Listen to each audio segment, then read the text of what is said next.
らは怪獣まずいらだ。ご飯がまずくなる恐ろしい怪獣ですね。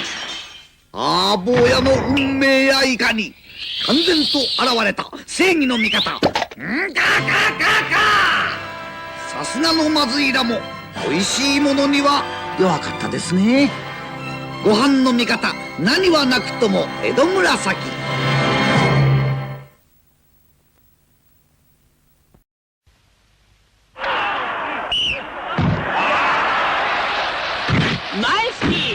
ブルマークの怪獣パチンコサッカー。遊び方は簡単。点数だってちゃんと出るよ。ブルマークの怪獣パチンコサッカー。ゴジラ対キングギドラ。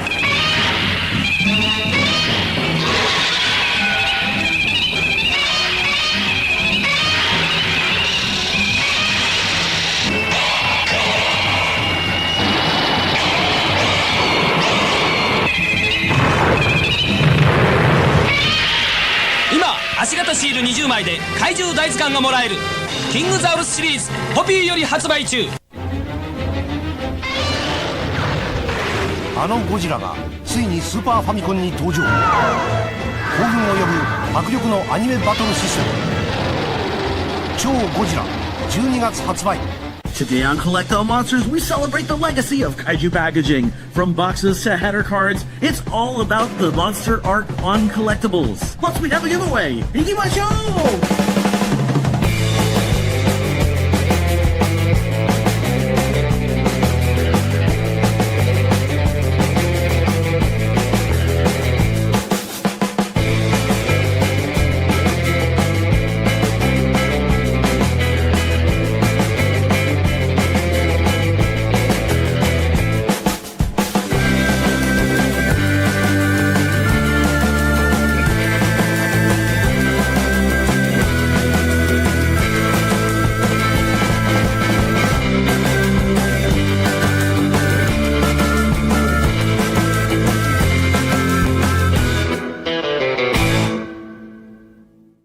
Why, hello and welcome to Collectible Monsters, episode 63. And we're here to talk about packaging today, which is going to be super awesome. We'll unpack that later. But I'd like to say, check it out. The beard is back, everybody. The beard is legitimately back. So is it real this no time, fake or? beard. It's real this time. Thank you. Super excited to have everybody here. Full house for the episode. Glad to see all my co-hosts and Jonathan Portman working backstage for us as our producer. This is going to be a fun episode, and I'm super stoked to see what everybody's gotten because this month has been a slow month for me, but I'm hoping that some of my co-hosts here have some awesome stuff to share in a segment we do every month called Showa Tell.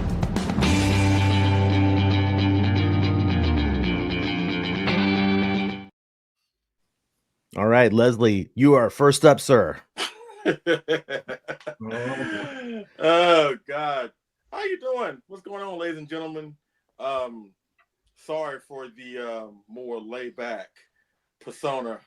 I worked like 80 hours this week, so I'm kind of tired, but never too tired to be here on Collectible Monsters. And we got a full house. You know, John is here because he's finally dedicated to us. Really appreciate that. But not there's a higher calling. I know, right? But it's great to have everybody here. You know what I'm saying? Welcome to another edition. Great, awesome edition of Collectible Monsters. And this is the part where I would normally show something epic, but honestly, I don't really have anything. I really don't. Come on now. A hiatus? Just the bait and switch again? No. Yeah, I say no hiatus. No, snap now. Look. I don't do no, you look. I don't do hiatus. I don't do hiatuses because they're like a false prophecy. A lot of people don't really stick with them. Thank God nobody here has not done that. They say they're on a hiatus, but they don't stick with them. Thank God all these people have stuck with their hiatuses. 2 days. It might be one coming. Might be. No, but seriously, there was nothing really out there I really wanted. And plus, it's like around the time, G-Fest is coming up in a couple months. I'm actually going this year. So now it's kind of like the time to really watch what you're spending. I'm trying to live it up in, Right. in the dealer's room. Actually, you know what? I take that back.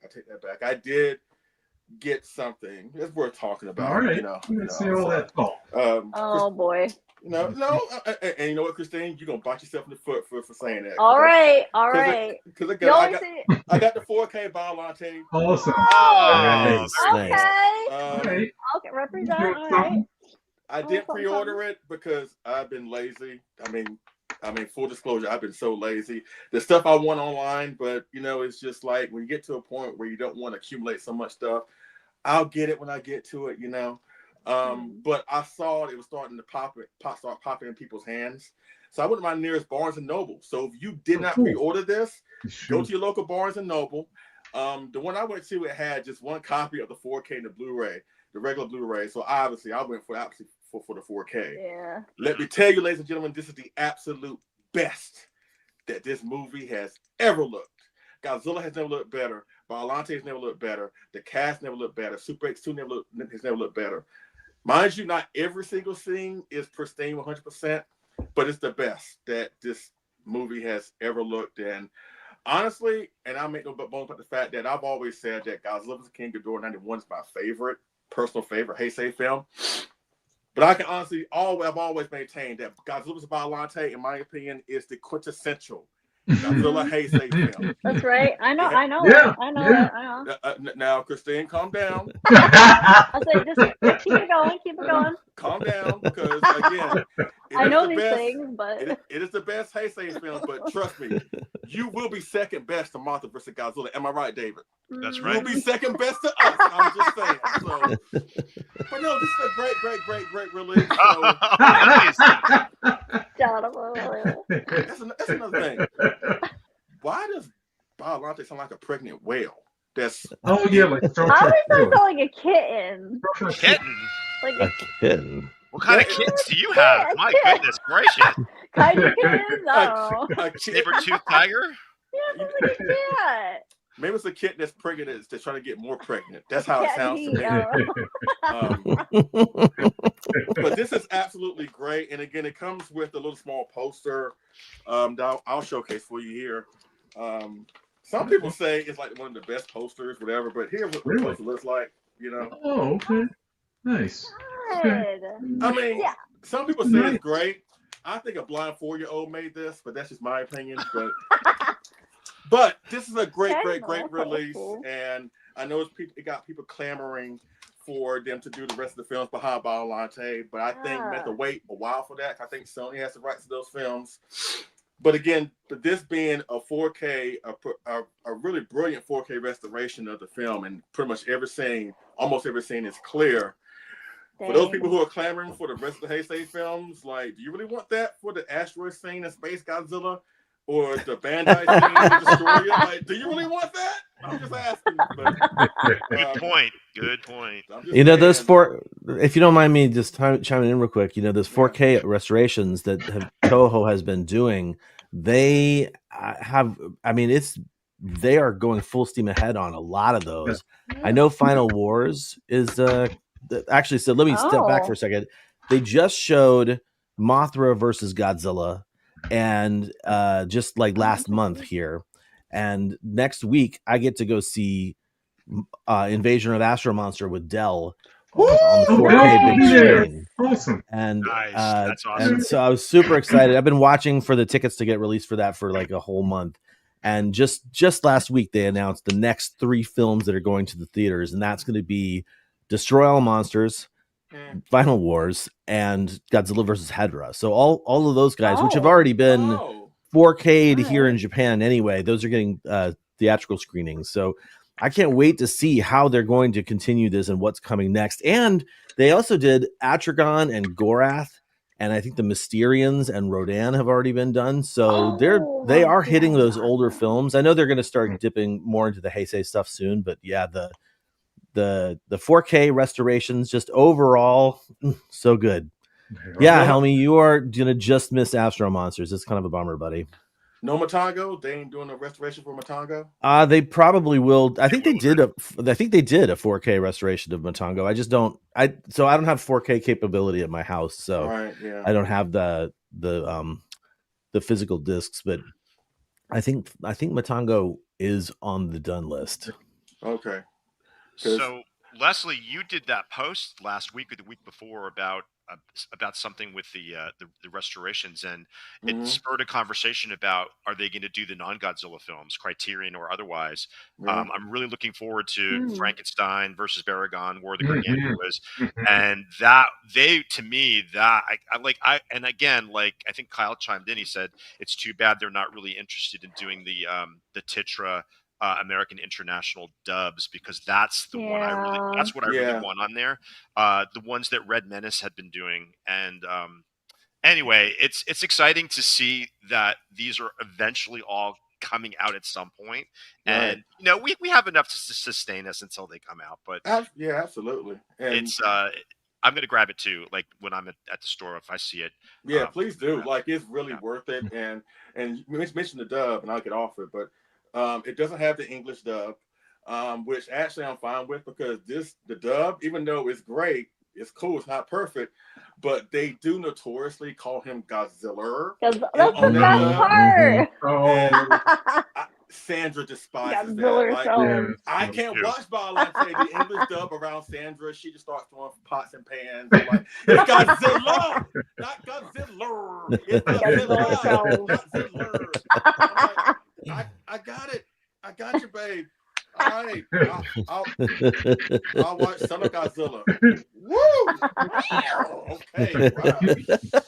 No, but seriously, get this. You will not be disappointed. Go to your local Barnes & Noble and get you, again, in my opinion, the quintessential Heisei film, finally in 4K, Godzilla vs. Biollante.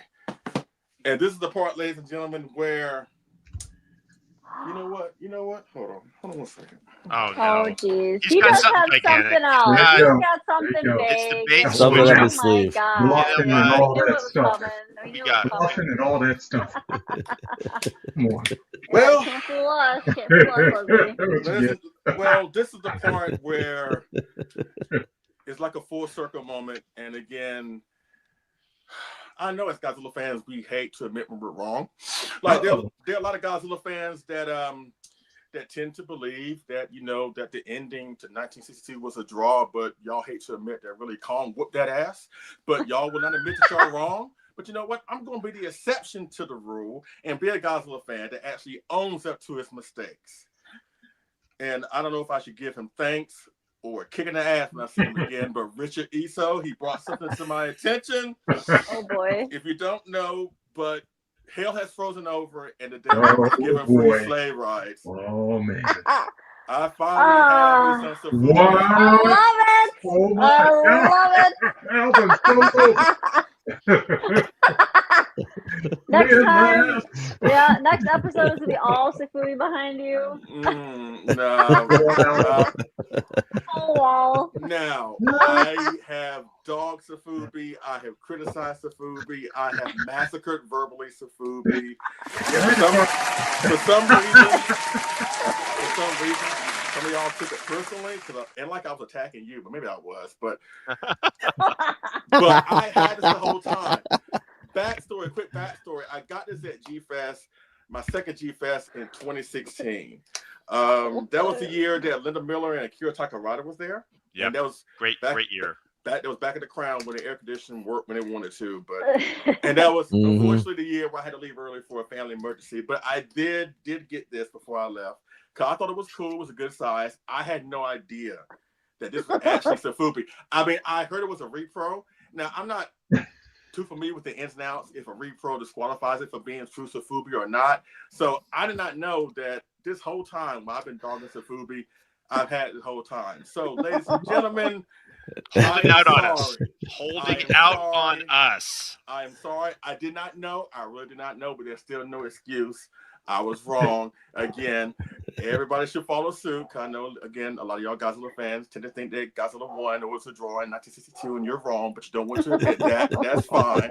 But follow my lead and own up to the mistakes and own up to when you're wrong. You know what I'm saying? Because if you're wrong about 1962, I was wrong about this. So I finally got me a Sofubi, and I'm telling you right now, because Christine just tried it just a few seconds ago. Don't try to pawn me, try to get more into this room.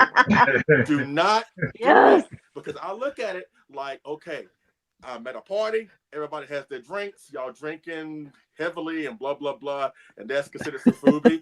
I'm the guy with that one drink that's like taking a sip every now and then. Somebody has to be the designated driver, and the rest of y'all can be, menace to society and failures in life because y'all are drunk or whatever. And I'm sorry, that's the ultimate backhanded compliment, but I gotta make myself feel good because I have been kind of hypocritical. But long story short, I got me a Sofubi. I'm actually one of y'all. So y'all can rip me a new one in the comment section. You can rip me a new one on Facebook. I finally got me some Sofubi. So, but not just any Sofubi, the giant marmot Desu. Like, it's a hell of a piece to have, Leslie. So I did good. I did all right. Yeah. You did all right. Oh yeah. You made us proud. Not just any old Sofubi. Yeah. Till even said that. Till was like, you know what? Considering that you made your first choice, your only choice, you actually did good. So it does feel good. You know what? It does look great. It does. Ironically, the Desu Goji celebrating 30 years this year. So again, that's why it's a full circle moment. But no more dog and Sofubi. Those days are over. So y'all are perfectly safe unless you piss me off. So don't do that. Okay.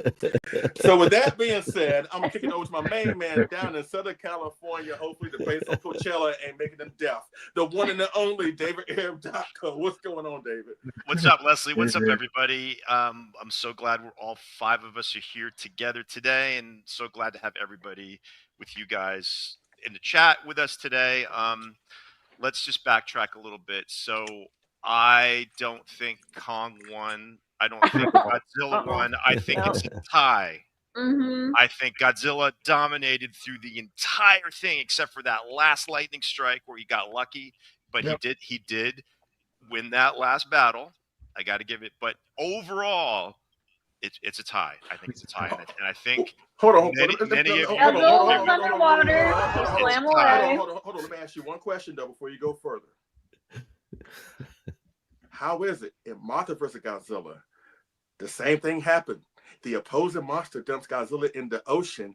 Godzilla is nowhere to be seen. That opposing monster goes away to his island home.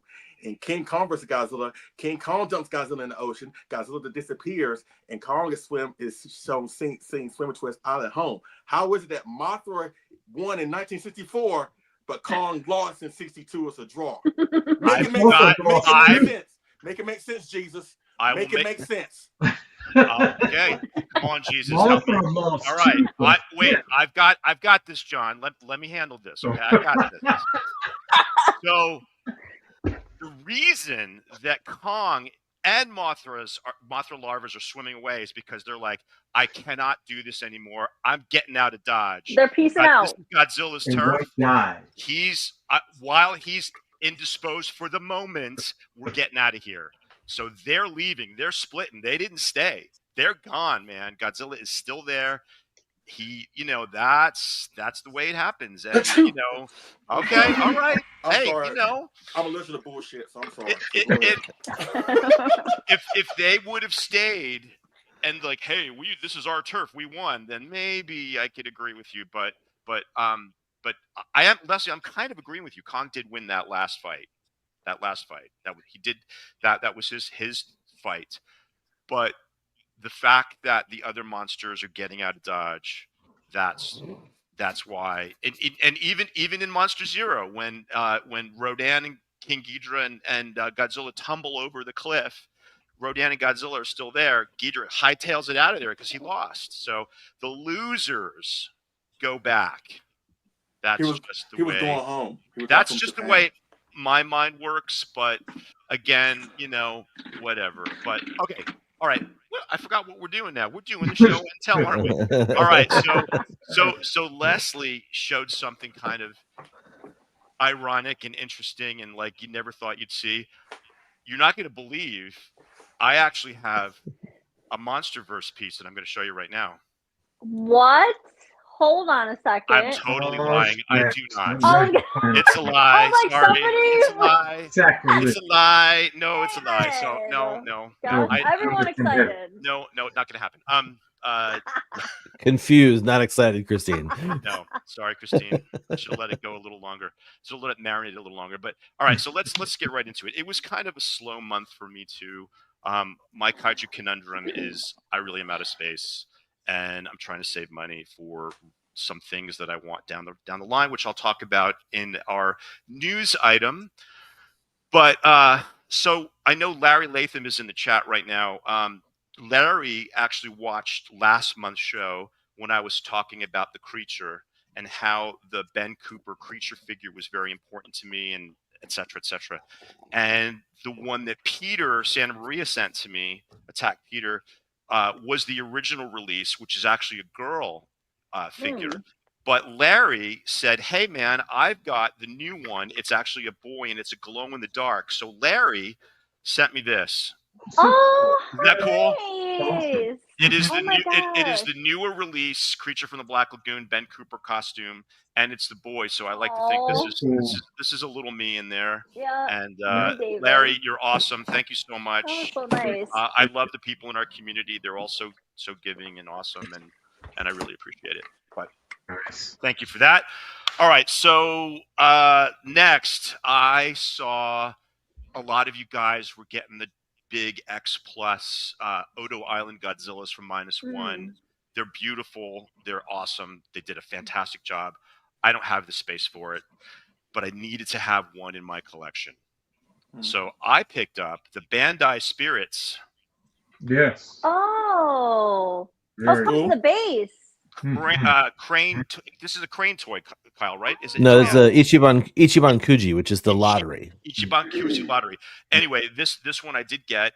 Actually, they're on Big Bad Toy Store, and I think I got this on Amazon, believe it or not, for under $50. And it is a really good representation of the creature for the price, and it scales pretty well with the X Plus 30 centimeter. It does. A great little figure. I did a little bit of paint touch-ups on it, but again, it's a beautiful little thing, and again, if you need one in your collection, it's a great way to have one and not take up a lot of space and take a lot of money. So that's a cool thing. And then something that I'm really happy about, you guys talked about it for the Wonderfest episode. I finally got a little Sun Gods Panda. Oh, nice. Very nice. I was. Isn't he cute? He's a cute little guy. Did he come with? He did. He came with the little squatting Varan. Oh my god! I gotta get one of those. Super cute. I was gonna. I kind of lied. I was gonna hold out for a different colorway, but I do kind of like the black one. And it's cute. I got him for a good price. He's a lot smaller than I thought he would be, but that's just an observation, not an issue. It fits. Do you have any of the other Destroy All Monsters pieces? Yeah, you have the Gorosaurus. I have Gorosaurus too, and I'm really excited for the inevitable Kumanga that will be coming out because that's probably next. And I'm missing you, Kumanga, in my collection, but yeah, he's super cute, and I love him. And I got the little. I do like the black and gold. That looks good together. Yeah, he looks really good together, and it's a really great little sculpt. These Sun Guts are like my new favorite thing. They're perfect. Yeah, they're really quite awesome. And here's the little Varan. Oh my god! Flying, that would have been more. Yeah. Well, maybe that's coming later. Maybe. Coming later, but yeah, I think that's all I got. Like I said, kind of a slow month for me, but as long as I get one or two things, I'm happy and I'm satisfied. So, Christine, I know what you're going to show, and I'm pretty jealous. So go ahead, show it off. I got it. Well, now I got to save the one for last. I'll save that one for last. Okay. I'll save that one for last. Oh, I'm sure everybody probably knows what it is. I posted in the group. But so yeah, it's been a good month so far, and there's always something good coming out. And I'm also trying to now hold off for GFAS. But of course, something cool always comes out. So I'm like, damn it. I just forget it. I just take all my money. There's always money? good stuff coming out. I know. My coupons. I've been working overtime at McDonald's. I did get some cool stuff in this month. Yes, The you first did. thing I'll show off is okay. We'll go small to big. So this is pretty cool. It's called Barfy. And I think I showed this one off in the group too. It was like I don't know, it just caught my eye. It's really bright, colorful. So it's sold through it's called Toys on Tap. I think Bootleg Toy Company made this one. So it's like obviously slightly Godzilla inspired and Reptar. They have a couple, I think like 2 Godzilla-esque. colorways out. Yeah. It almost looks like Gabra from the front. Yeah, Yeah. it's really cool. And it's got like the little toxic sludge kind of thing going on. And it came with this really beautiful like display box with this cool art. This is Barfy in it. Barfy, that's cute. Yeah, I thought it was really cool. And they did like a limited run, I think of like 30 of each colorway in a blank, but I think you can still get it. It's at Toys on Tap. Pretty cool. I don't know. It's the colors on this one were just so bright. I was like, oh, yeah, this one. So really cool. And it's really well made. And I think the guy that made it is in Kansas, Bootleg Toy Company, but pretty cool. I like different kind of stuff and the kaiju inspired and all that. So He's throwing up. Yep. Yep. Too much sludge. Too much sludge. It's not a glow up, it's a throw up. Yeah. Yeah. Or like me eat too much candy. Oh my gosh! So the second one I got. I missed out when they first got. I was able to snag one. Akuma Tenchi. The original, the first colorway, and gosh dang, wow. This thing is so great. It's a big old boy, as you can see, big old chunky thighs. But what I really like about this one is, I think so. It's like clear, glittery, like glitter Double vinyl. dipped. Yeah. Yes, double dipped, and like I don't know if you can really see it. It looks like it's just like I don't think it's painted from the inside. Awesome. But it's wow. Got something on the inside. Yeah. Look at that. Let me see his. I want to see his face. Let me see his face. Let me see that grin in those eyes. Because my only concern with these has been like when they do the promo images, I'm like, where is the paint on the teeth and the eyes? But that one at least. Yeah, it's got like a nice. Yeah. The eye looks like a nice, like kind of like it's glowing. It has like that. It looks like it's shining, but it's just the way the white is. But no, it's dang nice. I love that sculpt so much, but I just am waiting for something that really pops vinyl color wise. Oh, colorway wise. They've only had one colorway that's like been like tempting, but again, like when I looked at it, I was like, why are the nails and the claws and the teeth and the eyes not painted in the way I wanted them? I'm like very picky about it apparently. So yeah, I really like this one. Beautiful I like sculpt. Every now and then I like having like an original, like the original kind of colors. I mean, I like the colorful stuff. Obviously, like like go like this, or I have a couple other Akuma Tenchis that are the crazy colors. But every now and then I'm like, you know what, the good old regular colorways. I really like this one. Plus the blue spines are just blue spines, gorgeous. Yeah. Kyle, it's gonna come. I mean, he bangs these out, and there's like it's very. You have to wait, go through so many. It's like, oh, I really like that one. Oh, I like that one better. And then I actually reached out and asked if they had any blanks because I was like, ooh, cool. I would buy a blank and then send it to somebody to paint. Right. But like it took me a Be while. nerdy and art direct myself. I like his 3D 4K high red. There's so many like crazy names for it. And I had to wait until my favorite colorway finally came out. Yeah, I have two Akuma Tenchi pieces. One is the 3D 4K. It looks sort of like the burning. It's the burning Godzilla, but it's like sort of like it's the glow in the dark one. So it's got like the glow vinyl with like the bluish patches. Yeah, it looks almost exactly like one of the expensive marmots. And then I've got the Zombie Law as well. Oh, that one's cool. Yeah. He just has such, I mean, like such great stuff. And like the thing that's nice about those is there's every month there's new colorways coming out, and then like every couple months a new sculpt. So it's exciting. And did you see what was it called? I forget the name. The huge giant fish. Yes. Yeah, the dragonfish. Yeah. Yes. Oh no, the fish. That's the coelacanth. That thing is massive. It's massive. It's like ridiculously hanging huge. on the wall or something. It's huge. Yeah. And the So good it's fun thing to see what about he comes up with. Akuma Tenshi is, if you guys don't know, it's pretty guaranteed that you're going to get one if you fill out the proper forms that he has, and I'm not going to lie, they're a bit pricey, but I think everybody should, who's a Sofubi collector, that one's great, should have. This is the one That's I wanted, beautiful. but it's like stop looking at my face. The focus on the figure. There we go. Oh. I didn't. Something like I was like, where?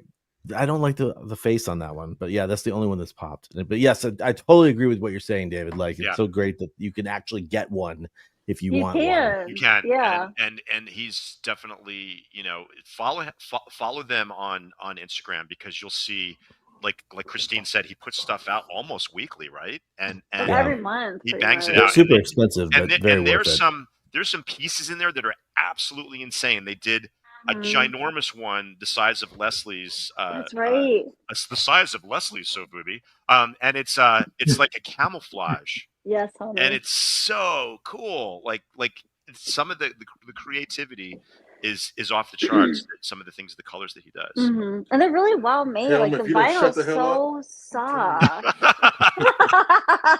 and they are well made. They are well made, and they're heavy. And they're heavy. And he's such a nice guy too. Like, he's so nice.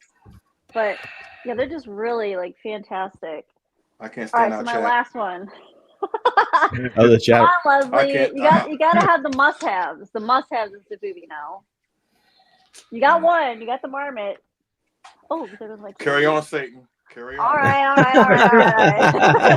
So the last one, the big old one. Oh, this is what I'm jealous of. So excited! I got one. The first so awesome. -1. Huge. So I think. Well, not the first, but It's huge. Yeah, it's like it was the first and the second, because I remember. It was pretty early in the process. Max Toy put one out, right? Oh yeah, Max Toy, Frog Tree, and then, but I think he was the first one. I to think put a prototype. I think this maybe. I mean, it really is like really close to who did the first one because of the release schedules of these things. It's not like they go to mass market, right? But yeah, Family M, right? So cool. And talk about double dip. That one, right, is like. Well, this one is translucent, but I think it's also painted on the inside because it literally you can't. I don't think really. It's hard on video and picture. So, like whenever I take a picture of it, I'm like, it doesn't look the same as a person. It has like I think it's metallic painted on the inside maybe because it literally glows. It's not glow in the dark, but it's like. It looks like it's lit up. From the it's inside. iridescent. You're trying to say, right? Yes, that's it. I'm just trying to get you can kind of see. So that is actually really cool. But stop. And then in the sunlight, in the sunlight, it's really brave going on over here. Shines. That's amazing. Really, really nice. It's and it's big too. It's not heavy. Like you think it'd be. And the one thing I really like about this one.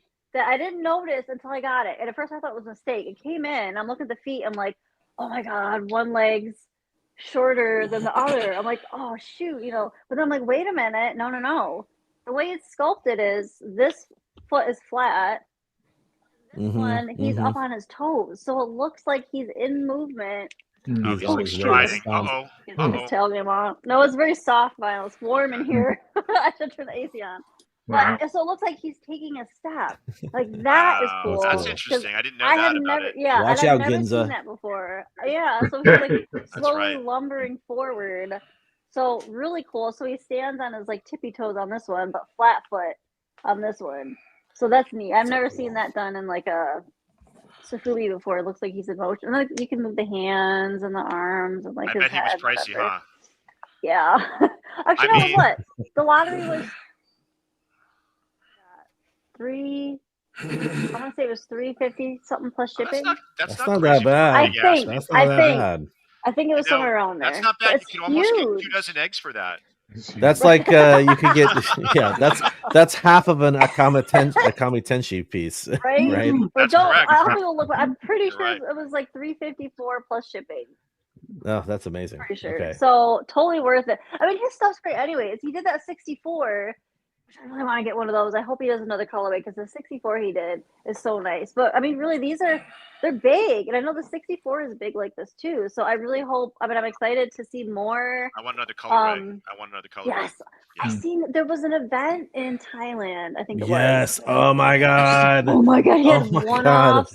There was a blue Seriously. one. I was like, oh my god, and a giant ass. Why does Like- Thailand or Taiwan get to have like such cool stuff? Yes, there's a red one. There's a red colored like one-off.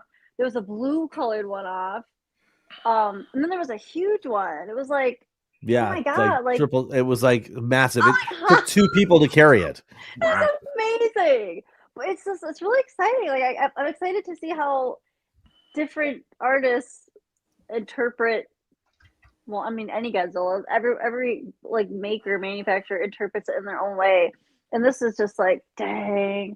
I mean, really, really well made, and it's huge. And for the price, for the size of it, you can't go wrong. So yeah, follow Famama Yan on, I think it's Famama_Yan on Instagram, and then Famama Yan on Facebook for the next time when they do a lottery drawing for these, because I mean, the really, lottery. Wah, wah. yeah. That's unfortunate, but that is kind Yeah. of how things Really go nice. these days. I'm Or we could still all fly to waiting. Taiwan. I'm still waiting for Yuji and M1 to do their version of a -1 Godzilla. I'm holding out hope, and when I see him at Monsterpalooza, I'm going to beg him to do that if he's not already. I know. We need Please, more. We please, need that would be so more. great. I think the problem with Minus M1 one, two, right now is three. they're still suffering from the issues of their facilities. So I don't know how much. Oh, Wait, I don't what know how happened much now? original. Well, no, that's I'm saying they're still suffering from They're that. still from the last. Okay, Yeah, I see. dang. I'm sorry to hear that. Me too. yeah. I don't know. I just don't know. I know that we're going to get colorways from them, but I don't know how much we're going to get in stuff. terms of Fair enough. new, Fair enough. new sculpts. But you know, Sad. that's just right now. That's just right now. Yeah. Yeah, so Okay. I'm excited to see some new stuff soon. So, all right, well, finally, we have John here with us. Oh, I've been See away all so the stuff long. you've got. Yeah, look at you now. Days and many nights. Here we go. I'm gonna wrap up. Y'all whip me up when he's done, okay? I've been prohibited. Y'all got me on a pitch count. Now I hope you want to do well. And I hope the terrorists haven't taken a bite out of our shopping yet. Yeah, it's gonna cut down my spending. Oh no, it's here. It's going to be back with you guys. And I'm not going to pick up where David left off. But Kong never appeared in another movie, did he? Because he was defeated. With that said, upon your recommendation, John. Ooh. yeah, Well, he did, but he was back on Mondo Island. He wasn't in Japan. Notice It's a that. different Kong. yeah, it was. It was his cousin. It was cousin Chester. That's right. Chester? I don't know. I don't know. Wore out. There's the Skull Island Kong, the Faroe Island Kong. You know, like Yeah, yeah. And the Mondo Island Kong. exactly. Upon you guys' recommendation, I did hastily, not hastily, just wisely, quickly went and snapped up the all right. 74, Excellent. which is fantastic. You know, Nice. it's hard to get them perfect, but they did did a fine job, Yes, they did. and can't wait to get the Nissan, the impossible, but wonderfully done, and I love the size. There's many things I could show, but I'll keep it slow. I mean, I'll keep it really. Yeah, Keep it to 3, John. you got 2 more now. Not 300. Well, this one I'm really elated about because it's from the year of my birth, and I was surprised I was able to find it. It's nothing deep. It's paper, Godzilla paper. I'm doing a little write up on Godzilla calendars. And I was able to find it virtually. I mean, it's in a wonderful condition. The 1968 Godzilla calendar. Oh, wow. Yeah, okay. it's pretty phenomenal. That's pretty cool. So I have a 68, a 72, I'm trying to fill in all the years, but I don't think there were calendars for every Showa year, at least from 6. I've never seen a calendar before the 68 calendar. So I don't know. Is that a 67? That's a 67 This is a 60. Godzilla. This is 67. Yep. Yeah, but for 68. wow. Yeah. Okay. Yeah. And lastly, You like him, don't you? what's that? I said, Kyle loves that design, don't you, Kyle? It's what it is. I'll wait to I understand how the calendar system works. You can't have a calendar for Godzilla 1968 style for the 1968 calendar because of when Destroy All Monsters is going to come out. You're already going to be halfway through the calendar year. I get it. I understand. It's fine for the 67. It's cool. It's nice to have items from every year, through the Showa era, or at least have some paper or some representation. Lastly, since we're doing box art and stuff, I did get one of my Oh, Yes. awesome, nice. John. iterations. Oh, that looks so This was good. There's a little bigger box than usual, and if you're on my Kaiju, I have a little video that kind of just goes through Nice. the process. But it was fun. This is number. This is like number 15. The box is Wow. about 18, but they're yet to come. 18 you're done? Wow. Very 18 that you nice. made so far? Wow. So Full circle. this was Full fun. circle. This was fun. This one was. I learned. You always learn something new each time around, but that one was. Hang on a second. Before you move away, let's just share. This is the your page here. So cool. Oh, you're too good. You might have to mute the sound because there's some 91 track I put on it. Oh, that's okay. It won't show up. That's cool. great. Oh, I've got But three yeah, of those. dude. Three of those four. That's awesome. oh, bless you. Anyway, It's okay, always a sorry, problem. back to you, John. Oh, That's cool. Yes. Congrats, John. that's it for me. I could show some little things. You got your little shade. Oh, the dancing. All right. Yeah. We're at 4. Nice, We're at nice. 4.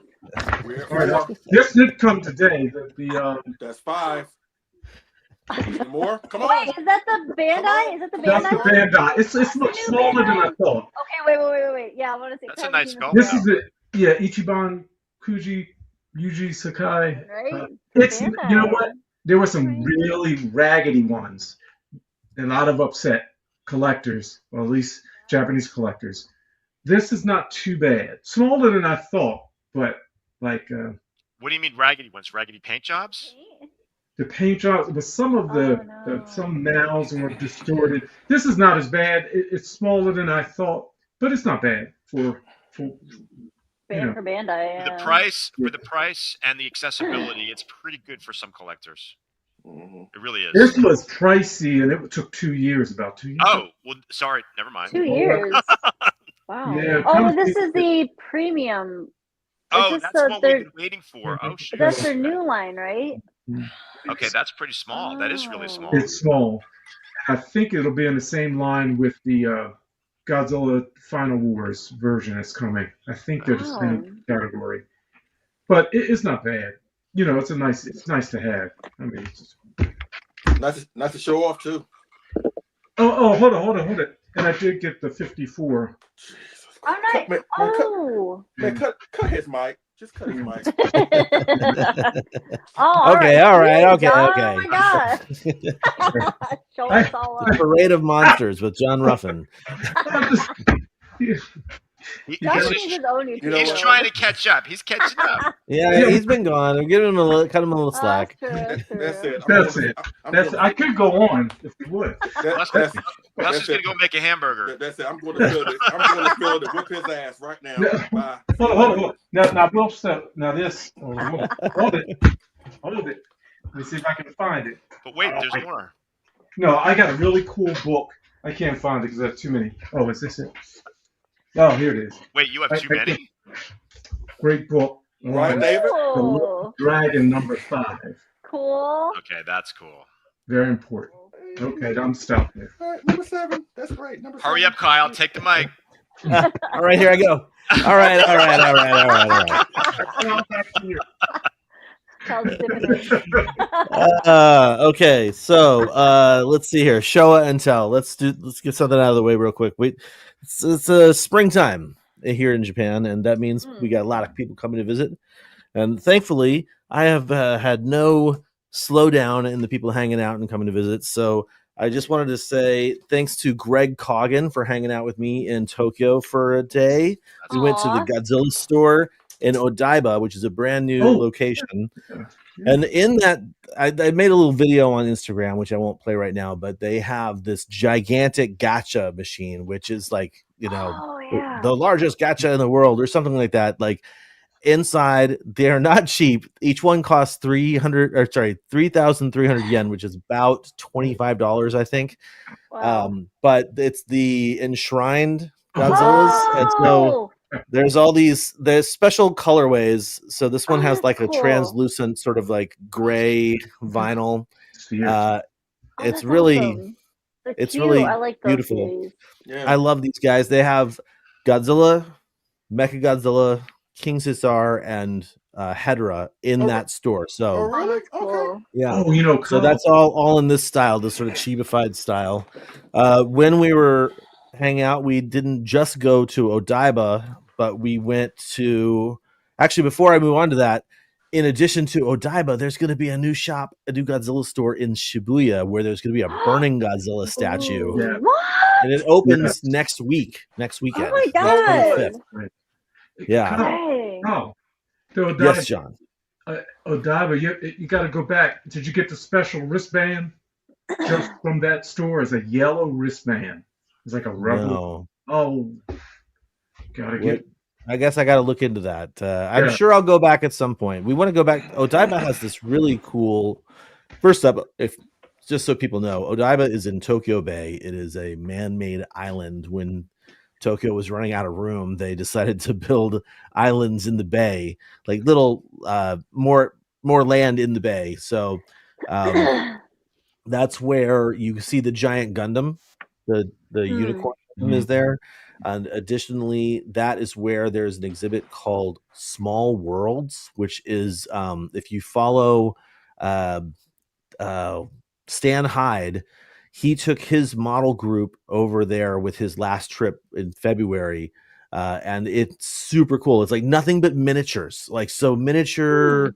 It hits on the tokusatsu vibes because of miniature cities and stuff like that. But it also hits for like model kit builders and train enthusiasts and stuff like that. So I need to go back and check that out. Plus, you can get a 3D printed version of yourself, similar to what Rich Iso has from years and years ago. They do that after the invitation, and so I want to go and wear my radioactive pin vest and do my pose, from the header card. With whatever you're wearing. Yeah. Oh, it's so cool. So I and Lady Kyle wants to go to that too. So we're hoping to get back there at some point. But yeah, that was a lot of fun. Odaiba was cool. We also, Greg and I, went to the Sekai Gallery, which I think I'm saying that, in Meguro, Tokyo, to see Noriyoshi Orai's original paintings. Nice. And yeah, so I got a little flyer from that just to say, That's awesome. And then I'm going with Helmy to Godzilla the Art next week. Cool. Dell is in Tokyo, Dell is in Japan right now. He's in Osaka right this minute. He's going back to Tokyo. He's going to stay with us for a couple days here, and then we're going to tool around, do some more fun stuff. Awesome. But in terms of Showa Tell, in addition to getting myself a little enshrined guy, I went to a special triple feature of Shinpei Hayashi's new movie, right? So he does these parody kaiju films, and his fourth movie just is coming out right now. And they had a special event where he was there, and one of the stars from the movie was there, and Mizuho Yoshida, who plays the GMK Godzilla, and a whole bunch of other monsters that I love from all sorts of different movies, like Zerum and oh man, I can't even remember all of them right now, but he's been so many monsters because he's a big guy. Anyway, they were all there. They signed stuff, so I got myself a Shikishi board at that event. Oh, that's awesome. It'll go up on my wall here somewhere. So I'm looking forward to having that. And then last but not least, when Dell and I were hanging out, we went to Akihabara and I took him to Mandareke Koko and the One Up shop, which is sort of like not very visited, the One Up store.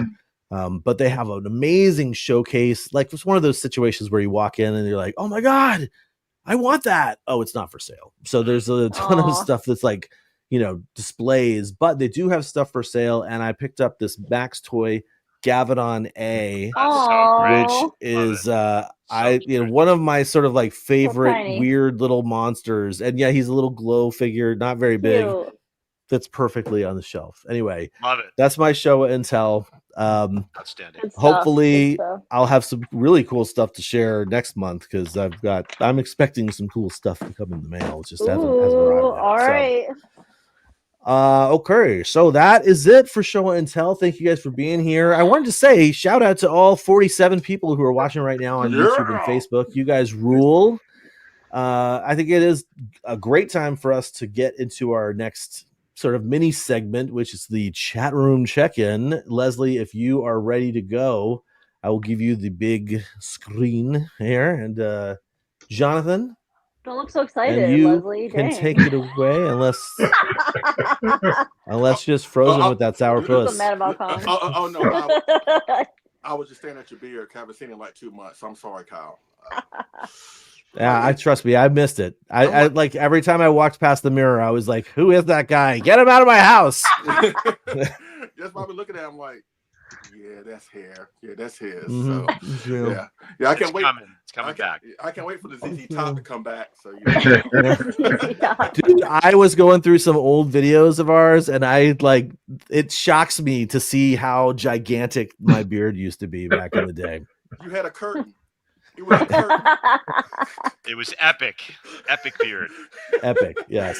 You know what? You didn't buy a broom for 5 years because you just like whoop. Yeah. So real quick, actually, before we move on, sorry, I see a couple of questions here in the chat. We got Johnny Cock asking about Gamera 4, and Mark Anthony Rodriguez is asking about Gamera 4. So yeah, it was a double feature of the new movie, but also he showed Gamera 4. So I forgot to mention that. That was awesome. Gamera 4, also his movie Death Gearless versus Godzilla, which is sort of a weird, like Mega Gearus timed hybrid. It was really interesting to watch these things, right? Because, like, first up, Gamera 4, if you don't know this, I used to host the Shrine of Gamera website where while I was hosting that website, the news came out that Hayashiya-san made this movie, and it was a fan movie, and it is pretty good, I have to say. Like, for being a fan film, there's a part of me that's like, okay, this is just like watching something from like the early 2000s at G-Fest. Nothing wrong with that because it is a fan film, but Hayashiya is in it, and he plays the if you're familiar with the Gamera Heisei characters, one of the characters that's sort of like a side character that comes back is like the guy who's in charge of like the monster group in the government. He's got like the glasses and the slicked hair. Him. Hayashiya plays that role, and someone else plays Nagamine, but Osako is there, like the actual actor. Yutaro, I think is his name, but he's in Gamera 4. And the fact that Hayashiya has some acting chops and Osako is there, and they are using Ko Otani's music, it does lend itself to feeling a little bit more like a real movie. A real sequel? So sort of, yeah, kind of. I mean, it's weird, it's fun. And the CG is, like Chris here is saying that the homemade CG for 2000 is pretty solid, and the legit suits are cool. Like it's really too bad that I don't have a copy of it myself because it is really fun, like super fun to check out. So, and yeah, his Death Gearless versus Godzilla, or Godzilla versus Death Gillis movie is like kind of ridiculous. Yeah, it's just, Hayashiya likes to have fun, and so that's the sort of the deal with it. These are not supposed to be exactly like a Godzilla movie. There's a lot of like mugging to the camera, or less mugging to the camera and more like more almost like vaudevillian. They call it manzai here, the manzai comedy here, like more like manzai tropes are sort of like present in these things. Like it's worth, I really, it would be super cool someday if someone was able to put out like the Hayashiya collection as a whole thing, and then there's a bonus, like, oh, there's Gamera 4, there's Death Gillis versus Godzilla, all these things, because it's, they're fun, and they're so I know that his movies are hit and miss with some people. That's okay. That's because they're not supposed to be like actual kaiju movies. They're supposed to be more like a comedy film, because he is a sit-down comedian called Rakugo, which is like a traditional Japanese storytelling medium. He's a storyteller like that. He's a Rakugo performer, and so his whole thing is he likes to be funny. So I loved it. I had a great time. Yeah, watch Hail to the King to know more about Hayashiya. True, very true. That's right. All right. Anywho, thank you for the diversion there. Let's get back to the chat room. Check in and say hi to people. Yeah, blame your beard for that tangent, but yep. All right, here we go. Right now, I see 48 people. So yeah, man, y'all are awesome. Hey, hanging out with us on Saturday. Yeah. Nathaniel Plummer, Larry Latham, Johnny K, Helmy. God, I want to punch you in the stomach. Michael Sontag, Ray2D2, John Ruffin. Thank you for being here. Wait, John's in two places at once. I don't know. Not Ruben here. Wow. What does it mean? Wow, what does that mean?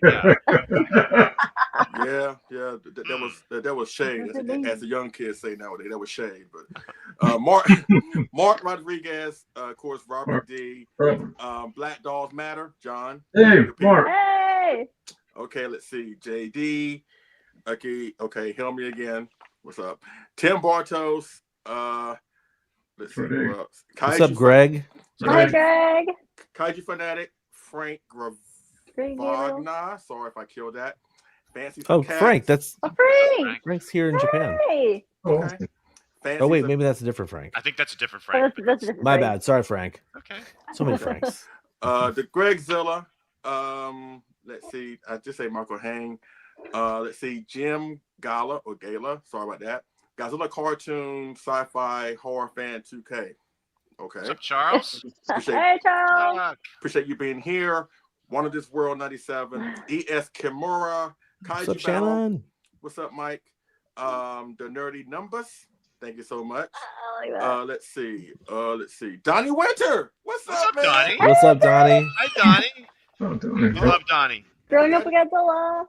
And congratulations, you get married this year. Congratulations. Yeah. Congratulations. Congrats. Oh, that's awesome. News. Yeah, hope to see you at G-Fest. Let's see if I'm not arrested. Okay. Gojira 91. Let's see, Nathaniel Plumber, the Kaiju Kingdom podcast. What's up, Chris? Let's see, who else? Oh, I see. My brother and sister. Yeah, your brother, Joel Ruffin. That's right. Yes, right. Helm of the Anti-Lemon. Okay. Oh, what's up, dude? Oh. Let's see, John McCoy. Again, Black Dolls Matter. Just to still the same folks over and over again. Let's see. Novetta Ruffin. The Ruffin family's in there. It's a family affair today. It's a family affair. You know what? It's nice. It is so nice to see them supporting John when he's here. It's so nice to see that. Twist that knife, Leslie. Yeah. Oh, yeah. That's more shade, baby. What's up, Vince? Hey, Vince. Vince Elliott. Vince Elliott. Vince was here last month or 2 months ago. That's right. Yeah. Shoot, everybody's come to Japan this year. That's what I'm talking about. Yeah, man, it's the place to be with the American dollar so freaking strong against the yen. Right. Yeah, and maybe not for long. And other things. We'll see. John, Don't jinx us. 'Cause I'm telling you, Kyle, Oh, 90%. There's a 90% chance me and Sandra moving in. So I'm just saying. But, Yeah. um, Asylum. D Yeah. Baker, That's real. almost done here. D Baker, Kevzilla 67. Let's see. Again, Vince Elliott, Johnny K, and that is pretty much all that I see. So Thanks thank for y'all. We being had so here, much. 5 more people join while we were doing the chat room Thanks, check-in. That's awesome. guys. Awesome. Thank you. Hey, welcome. Thank you. Come hang out with We us. love you. We love you all. Happy to have so many people joining us. I just want to do one more thing before we jump into the news here. When Christine was talking about the Famayam Godzilla -1, she mentioned the special Taiwan event, and I went and found a video of the gigantic. oh, let's see. Oh, Oh, Is- yes. This And all is the how big that is. oh, Oh, you're not lying. How do I get that? I want that. Like, it's so big that the one guy can God. barely carry it. Wait, that's a Sofubi? I mean, that's a sculpt. I don't know. Probably the prototype of the Yeah. Sofubi. Yeah. Is it a super? I Wow. don't know exactly what to Where's say that one about for that. It's sale? Yeah. massive. It's a Volkswagen. It's so That's what it gigantic. is. Wow. Anyway, I can barely the biggest -1. Cool. There you go. yeah. I think so. Wow, Biggest Sofubi ever. that's spectacular. Hey Kyle, before we move on, should we tease our giveaway so people can get excited about it? That's a great idea, Yeah. David. Let's go ahead and give you the center square. All right, so Good our stuff. generous person who donated his collection for us to give away, we decided we're going to do this guy. This is the beautiful Saru Chirushi 1954 Godzilla. One of the And best. this is the very first color edition Mhm. that I actually have one myself. And it's a beautiful figure. And one of you lucky people out there, stick around till the end, may be able to get this guy today. So just wanted to Awesome. let everybody know. And yeah, it's kind of we chose this because I'm doing a thing. I don't know if you guys noticed in our group. I'm showcasing every single Sofubi piece that I have, starting with 1954, and I'm going down the list every day. I'm doing a different one, so it's perfect that I set that aside for me. Okay, Johnny, I will. All right. It's a nice piece. You know, Johnny's so Masami funny. Yamada again. I think Masami? Johnny asked if we Sculpted take this one? bribes, and I'm like, maybe. But anyway, it's I actually have quite a few 54 pieces, Sofubi pieces, and thank you all for following me on that in the group. It's fun, and then the next one is 55 and 62. I'm going to go all the way through every single Godzilla Sofubi in my Nice. collection. And Good I've idea. been meaning to do that so I can archive them and probably insure them too at some point. Right? So Yes. get really good pictures of each one. So I invite anybody else who would like to do that too at some point. Just follow through and join me in showcasing your entire collection. So anyway, yeah, stick around. This could be yours. Nice. All Exciting right. times. Very nice. Exciting times. All right. So we're off to a great start here. Lovely Showa and Tell we had. Thank you guys for hanging out. We are going to go ahead and move into our next regular segment, which is the Kaiju Collectible News.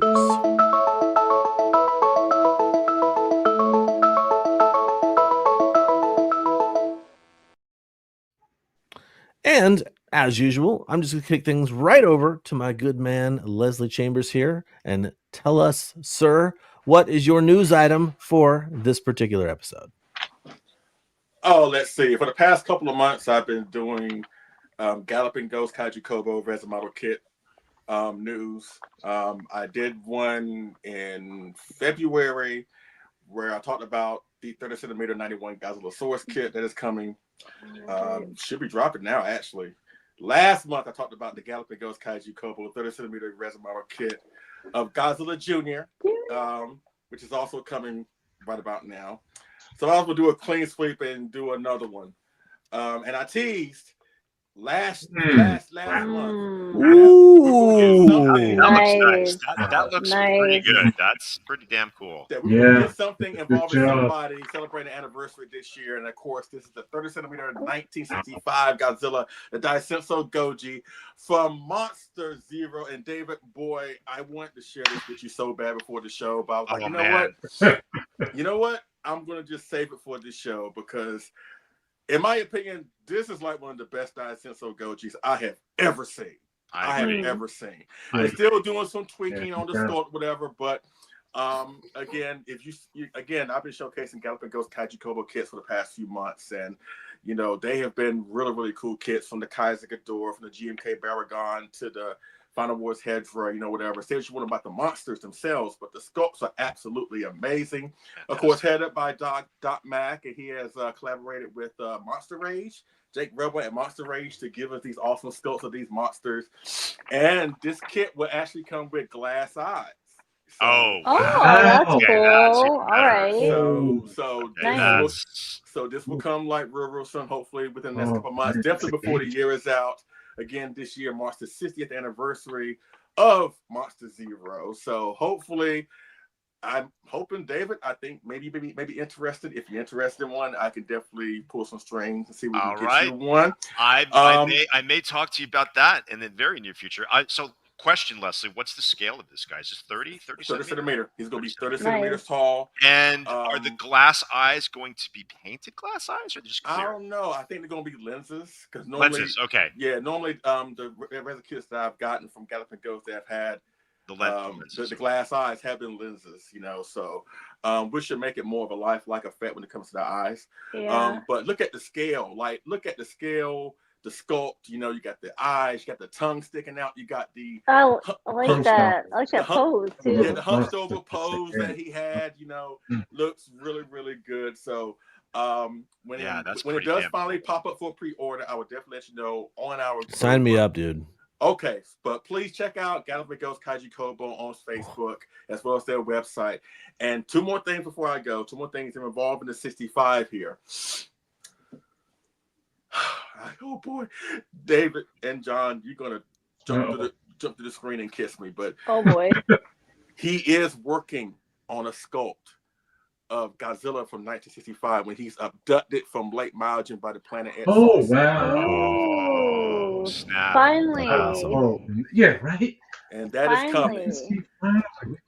Okay, there was one done by Yuji Sakai. Did one years and years ago. It was a Zoki Kobo kit, but it's small. So is this going to be a bigger one, Leslie, or what's the size of this one? It's from what I understand, it's going to be 30 centimeters. Mostly all his stuff is 30 centimeters. Okay. So I can't wait to see that. 30 centimeters in total, or a 30 centimeter Godzilla being lifted up by the ship? That I don't know. Because that's going to be big. That's going to be that would be huge. That would be massive. That I don't know, but with an actual anti-gravity propulsion system. As long as he's like curled up with the tail up, and I love it. You know what I'm saying? Yeah. With the, you know, it's iconic. It's iconic, and you know, and we love seeing that moment from Monster Zero, and again, we have, like David said, you know, we have some pieces, some other model kits that have done it, but it's nice that they're going back to that and really giving that to us. You know, I agree. But the last thing I want to say is, like, David, I know in particular you have always wanted something in particular. Oh no! You always wanted something in particular. Whenever I ask, what do you want X Plus to do, and more often than not, you can say the same thing. But guess what? Galloping Ghost is actually considering doing that. So if you are really serious, he may do a small run of them, just a small run, but he is entertaining the idea of doing a 50 centimeter gigantic size kit of this Godzilla right here. Oh, 50 centimeter? You always said I want a gigantic Daisenso Goji. I do. Yeah. I do. Man, so that's going to be a lot of resin. It's going to happen. You know what I'm saying? Wow. I mean, he's going to send you the kit. If he does do it, he's going to send you the kit in pieces. Then you can build it, paint it yourself. And like you say, not anywhere. But the possibility of having a gigantic Daisenso Goji in honor of Monster Zero this year That's is exciting news. is That's about really is about to exciting news. happen. But Yeah. whether you get a gigantic or a 30 centimeter, this right here Johnny. is such an awesome kit, and he's got It more looks kits cooking. great. Yeah, he got more kits cooking that I can't share right now, but when the time comes, I will. But in the meantime, It's beautiful. all hail Monster Zero and Monster Zero Absolutely. himself. Monster Zero Dude, won that- himself. That is so good. Like Yes, it is. It's I'm sorry to say this. I'm very rarely just gobsmacked when we show something off. I didn't know you were going to show this as your news item. And holy smokes, dude. It's I beautiful. Look at the face. I as someone who loves the 65 Godzilla, especially the movie, like I have to say most physical representations of the 1965 Godzilla are they're pretty good, but not Yeah. they don't wow me. I really loved the 25 centimeter X plus, but it's still it's kind of like the Billiken, kind of like a slightly static pose, you know? It's a museum pose. This one's more dynamic. This Yeah. is, even though it's only a slight bit more movement to it, is a very, very, very, very, very interesting pose. Like slightly more aggressive to its stance. And I'm Me too. here for it, dude. I'm serious. I think right over here, there's going to be a spot for that. I think I'm going to make a spot for that too. And I think what Kyle's saying too is usually the Billiken is pretty spot on to the suit. This one is it really looks like the suit, but it even looks more menacing. Like that face. Yeah. This Godzilla means business. This is not too anthropomorphic. This is still like has remnants of the 64 in there because he's got the brows.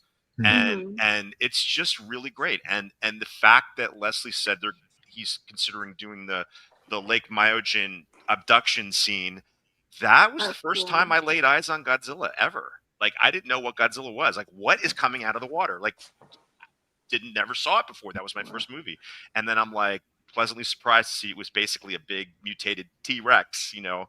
But it was just, this is great. You're right. I'm very excited, and I know Kyle's a 65 fan too. And again, I think I have to make room for this guy for sure. Well, I'm glad that there's interest. I'm glad that there's real interest, not only from y'all, but I'm sure everybody in the chat, please let it be known to Mac at Kaiju Kobo, Galloping Ghost Kaiju Kobo, that you want this 65 kit. And if you're really serious about a gigantic, please let him know that too. So that is it. I want to talk about my new segment. Oh, but before I give it to David, Kyle, I'll tell you what. If I can get this done, if he can get this done and get it approved and have the kit ready and made before Japan, I would get this kit and I will bring it to you, Japan, personally in November. Oh, awesome. Oh, that's cool, man. Well, that's even better. Are you going to bring it to California too? Yeah.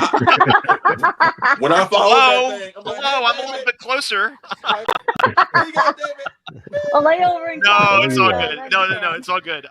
You know, it's awesome because now when you do part 2 of your Doc Mac modeling a live stream, I can actually join it because I would have built a kit from them. So yeah, it seems like kind of a no-brainer for me to build this one. And again, like the 65 is again my favorite, and he nailed it. It's great.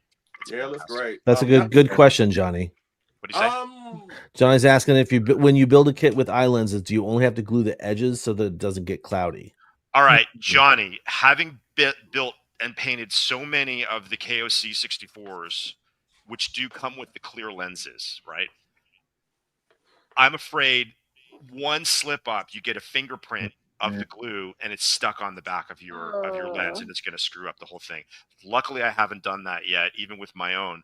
So what I do, it's kind of simplistic, and I just thought, went back to basics. I actually use Elmer's glue because it creates a seal and it sticks in there pretty well, and you could scrape any excess off without leaving any kind of a print or a smudge on there. So because I was so terrified, like when I built the M1 50 centimeter rubber skin 64, this was like, I built this like 20 years ago, and I was very inexperienced, and I can't believe I did as good a job as I did back then. I actually did get a little bit of my thumbprint on the back of his lens, and I still look at it like, oh my god, I can't believe I did that. So I really, especially if I'm doing it for someone, like building it for someone, I definitely don't want to do that. So Elmer's glue works pretty well, just a little bit, and it stays in there. No one has complained about them coming out because it creates a pretty good seal. And if you do get any excess on the lens, which is inevitable, just take a little tiny toothpick and gently scrape it right off, and it's gone, good as new. Boom. Nice. Yeah. So Trick of the trade. But that's it. That's all I want to talk about. And again, great stuff is coming from Galloping Ghost. You know, so much great stuff. Seesaw. Foreshadowing. Foreshadowing right here. That's all I'm gonna say. All right, David, what you want to talk about in your new segment? Well, I want to talk about building that model kit right now. That's pretty cool. No, I'm excited. I am pretty excited, and I'm already looking around like, where am I going to put that guy? One in, one out. You know, all that, the conundrums come back in my head. But anyway, let's get to the business at hand. I mentioned before about saving my pennies for some cool things, and this thing is about the coolest thing I have ever seen in the fandom. In collectibles ever since I saw the original 54. This is a Serizawa oxygen destroyer bubbler created by a company called Paragon FX Group. And they've got some pretty cool things coming down the line. Sadly, I don't have any specs on this. There's issues with the tariff situation that they can't move forward just yet on sharing the information. But when I get it, I'm going to share it with all of you guys. Because I am talking to some people at Paragon FX Group, and Kyle and I were talking about this before the show, and he said, someone had given him and Lady Kyle, or before Lady Kyle, right? A long time ago, right? Was given him a fish tank a decade ago. A decade ago. Yeah. I wish someone will make a Serizawa bubbler, to put in this fish tank, and eventually, put it out in the universe because it eventually comes to be. And I don't have a fish tank, but I will have a fish tank. Just right? I don't even know. I'll just put some fake fish in there or something. But I think that is the coolest thing. If you're and these little things that are sort of like unique, interesting, something that we've all. It's kind of a no-brainer that someone made one. Back in the day, John and Kyle probably remember this. They did a Creature from the Black Lagoon bubbler, and all it did was kind of move up and down, And I wanted one of those for years, but we never had a fish tank, so we didn't work without it. But I think this is extremely cool. And again, please be patient. More information as soon as I get it, I will absolutely share it with everybody. So look forward to this. Now I have one more thing to share, just because I don't have any concrete information. In case anybody's like, who's Paragon? Right? Yeah, who's Paragon? Yes. Yeah. Paragon FX Group. Please follow them on Instagram. And they have a lot of other stuff besides Godzilla as far as collectibles. Like, one thing that I did notice that they had on there is pretty cool. The movie The Lost Boys. Right? Do you remember the wine chalice that what's his name gives to Michael to drink? They have a replica of that with the gold plated. That's funny. Oh, dang. Like, I can't think of anything else, but just amazing things coming from Paragon FX Group. So please follow them on Instagram and stay tuned to us for more information. So next up, Paragon FX Group is doing something that we've all wanted. I know, John. A one-to-one scale oxygen destroyer replica, not a model kit that you have to build in paint, a finished product that you can just take out of the box and display. I don't know where you're going to display it, but that might be kind of cool in a bathroom, like on a shelf in the bathroom. But my mind is already working on your mantle. Or the mantle. I've got a mantle in my bathroom. Just kidding. But there are one-to-one scale model kits of the oxygen destroyer out there. They're pricey and they're really difficult to build. Like, it's beyond my modeling skills because I don't really do well. It needs to be airbrushed and that metallic sort of finish on it. So I know because Sean Lincolnback had asked me to build one for him, and I said it's out of my wheelhouse. But they are out there and they're very expensive, and then you have to have someone build them. This one, Not saying it won't be expensive, but at least you won't have to have someone build it for you or build it yourself. Yeah, well, So I did find out that Paragon FX Group employees are going to Japan to actually look at the real thing and make sure that everything is spot on. excellent. And again, as soon as we get more information about this, Kyle found another Yeah, picture. that's really exciting news. As soon as we get more information about this, we will Wow. definitely pass it Ooh, on. I gotta start saving for I this. mean, look at that. I mean, Save. I consider myself so fortunate to have been able to see one of the few existing props from the original film when Kyle and I went to this Godzilla 60th in Ikebukuro at the Sunshine Building, and it was just like for me to see that in the case, the one that they used in the film. I kind of really did get kind of choked up to see that, and it had like Ogata's helmet and the diving boots and everything. Just that kind of stuff is full circle for me. You know, you get to see that, and again, I'm eternally grateful for that experience.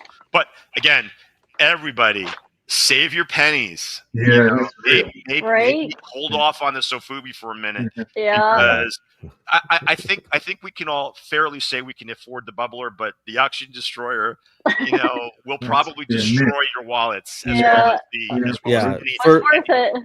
For financial reference alone, I just went to the Paragon FX Group website and looked at all their products, and I sorted high to low price wise, and they've got Deckard's blaster from Blade Runner, which comes in at $999. So this is the night vision goggles from Jurassic Park are $799. Cool. The modular utility grapnel set, the Batman's grappling gun, is $699. Yeah. The Jurassic Park, they've got the Barbasol that's cool. canister that has the that's what I DNA wanted in to it. tell you. Yeah, $679. So that's basically they've got a lot of expensive stuff on there. So I'm guessing if I had to take a guess, Gunta had to be about $3,000 for this.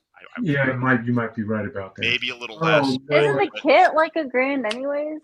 The kit is like $1,000. Yeah. So this will be but again, it's not anywhere near completion at this particular moment. So the kit is a resin kit, as David mentioned. So all the pieces are resin, and the what you're going to get from Paragon is going to be actual metal. So I gotta save for this. John, you have to have this. John, you got to have that. I know. I'm gonna have to do some projects. I mean, I think you guys, if you were at one of the G Fests over the years when it was still at Crown Plaza, Yuji and Michi from M1 had I think it was a built-up model kit there. Yeah. I did get to hold that, and it was pretty cool. But this thing is going to be next level awesome. Yeah.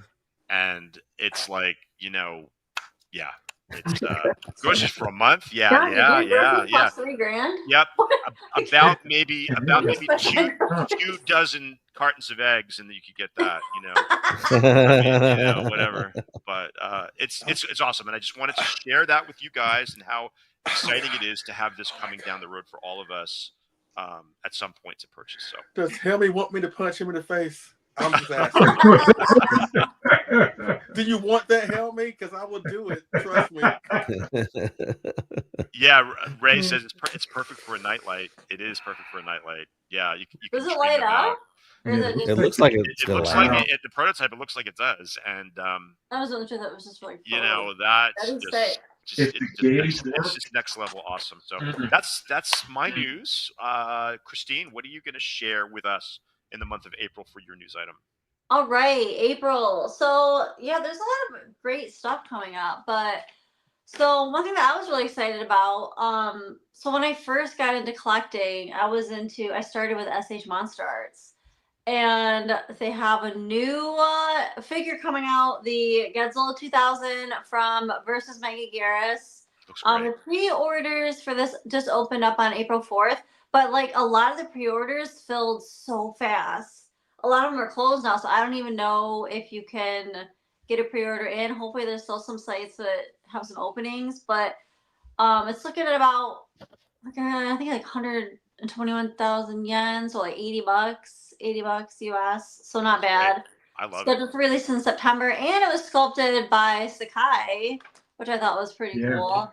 And I guess on this one they had some updates and improvements to like the articulation of the joints.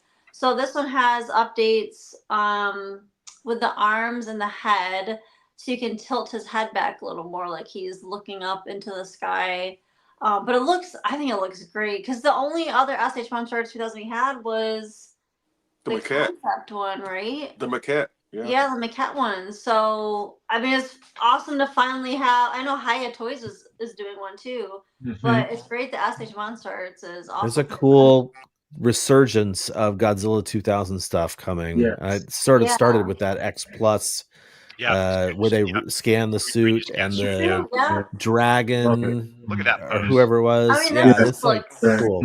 Yeah, a big W Dragon. improvement. I think The this new looks- Bandai looks freaking amazing. Yeah, Actually, my John and I God. saw that the other Yeah. day. Yeah, Yeah. that one looks great. So, Christine, I have a question. Have you purchased any recent SH Monster Arts? Are they a little bit more user friendly, for lack of better terms? Do they not fall apart when you look at them?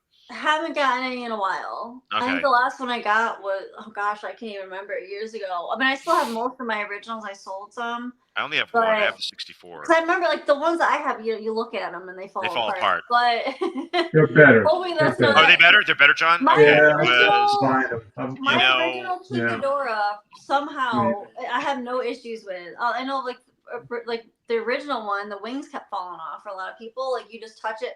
Yeah. I don't want to jinx Yeah. myself. I've had no issues with mine. But Good. I mean, this looks great, and like I started out with SH Monsters. That was like when I first started seriously collecting. It was when the OG, I have them on my shelf still. The OG, Heisei Godzilla came out, and that's what got me back into, not back into, but like seriously starting to collect. So this looks phenomenal. Adult style. Like, Yeah. It's the good. maquette was nice, but this is Godzilla 2000. So One of my exciting.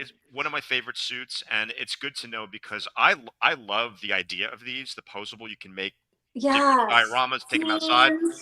However, the execution back in the day, I remember, Yeah. I think I told you guys in one of the shows, I took my 64 out to photograph it, and I lost a portion of the tail for a year. And then I was gardening, and I found it the next year. Oh my And God. it's like, and if they've improved, then absolutely 100%, because they nailed the sculpts. The sculpts are spot on, Mhm. but And for the- $80, the fact that like, they just fall apart if you move them a certain way, it's kind of Yeah. defeats the purpose of having a posable figure, especially things like a Ghidra or a Destroyer, where there's like 1,000 pieces on it too. yeah. But again, I hope that they did improve that, and that they finally have a product that we could actually use and pose, because that's what we want to do with these. They did. Yeah, that's what they said, that they made improvements for this one. So I guess Good. we'll see when they come out. But I mean, it's exciting. This is such a great suit. Wakasa-san that worked on this one, and it's just really great. It's awesome that Sakai did the sculpt for this. So, and then one more quick thing I want to shout out for my new segment. Godzilla Fest in September is coming up. Yeah, I'm fun. very excited for that. Finally, a convention out here out in the Bay. So We show that again. Awesome. Yeah. yeah, so there's the film festival in July, but then the actual convention is in September 19th to the 21st. We're gonna have I'm gonna try to come this year. Oh yes, no, you should. Yeah, you should Sure. totally come up. Yeah. Local Eye, Hurricane Ryu, TJ fun. Storm. So a great lineup. It's gonna be. I had a ton of fun last year, and it's in a different. It's still in Japantown, but it's in a different hotel. So I'm really excited. Follow the Instagram page SF Godzilla Fest, and on Facebook too. So all the updates on the news and all that coming out. There's gonna be some pretty cool vendors coming and all that. So. Love it. I'm excited. Yes, and I hope to Good. see a whole bunch of people there, because I'm so excited to have a Godzilla festival out here close to me up here in Northern California. So I can't wait. That was excellent. Yes. Yeah, it'll be good times. Man, poor people. All right, John, what you got for news for us? Well, mine's is simple, but for me, love it. anything, any new Godzilla book is what I'm here for. All right. This is Gojira. I don't know if there's. Oh, do you have a picture? Oh, did you get it? Did you? That's it. Oh. Yes. Wonderful, wonderful new book, 32 pages. And let me read the description. Very inexpensive, about 1,700 yen. I put my order in this morning, about $12, $13. That's great. So this is the official Godzilla picture book, illustrated by popular picture book author Q Rice, or Q Rice. And this is published by Asahi Shimbun Publications. One day, a Godzilla appears across the sea. However, his behavior is different than usual. Oh. Is it really Godzilla? Oh. Yeah. All right. So, with that said, the book explores, what does Godzilla do when he's not fighting? Oh, that's a We cute all want to know. idea. Yes. That's cute. So, fun 32 Just pages. hanging out. That's adorable. Yes. That's great. Yes. Just hanging Yes. out. I'm going to tell you, these kind of whimsical illustrations of Godzilla, I'm like so here for. The other, I think I've shown something last time, Makoto Wada-san, great illustrator, prolific illustrator. His work is just, his Godzillas are so cool, and I picked up a few more of his works, Godzilla covers of Toho, like Guide and things like that. Just, this really hit. I was like, oh yeah, gotta have this. Inexpensive paper. Hey, Kyle, we still gotta do an episode on books and print. Oh, Yeah, dude, I'm still down. The bookshelf came with me to Japan, so Wow. yeah. Woohoo. So yes, get your book, get your children's book. There's some other great books coming too. I'm There's sure there'll always great be. books. I'm sure there'll be a Kinokuni at some point too, John. Right? You Oh, would that'd think, be yeah, nice. for sure. Must be. And it's already out. It came out on the 7th. So it may be in New York already. Excellent. Nice. Yeah. And that's Cute. Kawaii. yeah. And if you're studying Japanese, it's probably a cool book to There work you through go. hiragana and katakana, Perfect. Yeah. That's it for me, Kyle. Back to you. Excellent. Thank you. Like it. Yeah, I'll definitely keep an eye out for that book too, especially since I'm sure I'll see it around here. Oh yeah. Okay. So my news item is less about something you can get and more about something you could have potentially gotten. The last month, Gosh. Premium Bandai through Plex released 2 new frog tree. Actually, they released 4 new Gorgeous. frog tree figures. 2 of them are the Burning Godzilla style. This is both of them are in. They're called. Actually, first up, do you guys know what ukiyo-e is? It is a typical Japanese woodblock and paint style that dates back to, I think, the Edo period, maybe even before that. And so the style of Frog Tree, where you've seen in the past few releases where he's got like the smoke sculpted into the figure, he's done this in a ukiyo-e style. So the smoke looks more like you'd see in one of these old woodblock prints. And so they released 2 versions of this figure, both on the same day.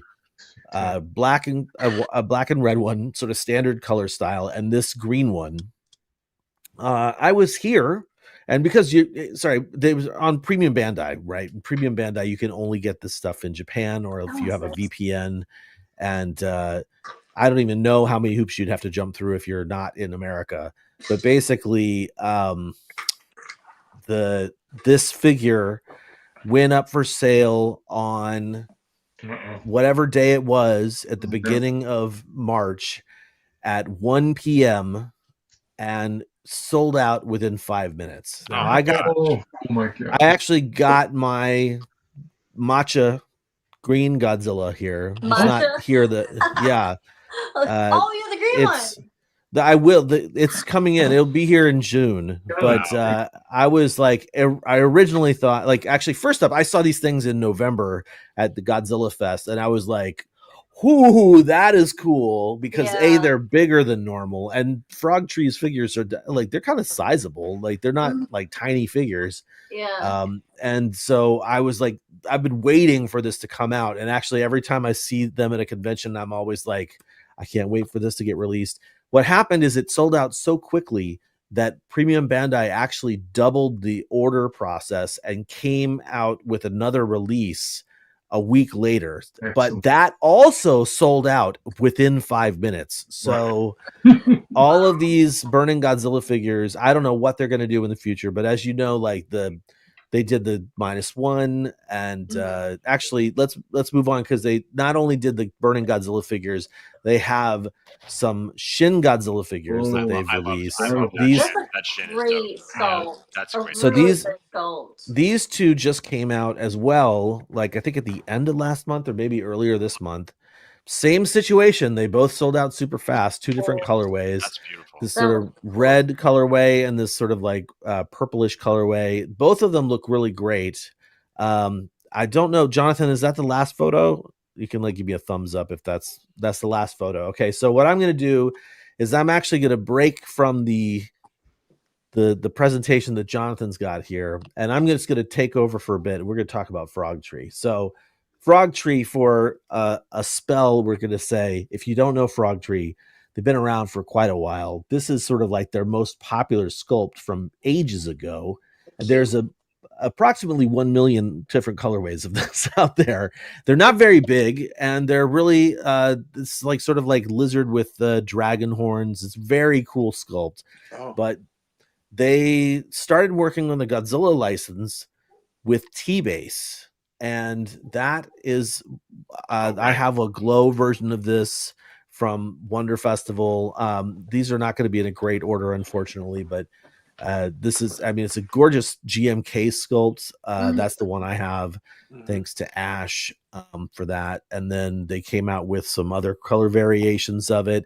They also did a Hedorah, and in addition to Hedorah, they came out with this Burning Godzilla the following Wonder Festival. And this is one that I think there's like 6 different color variations on this one.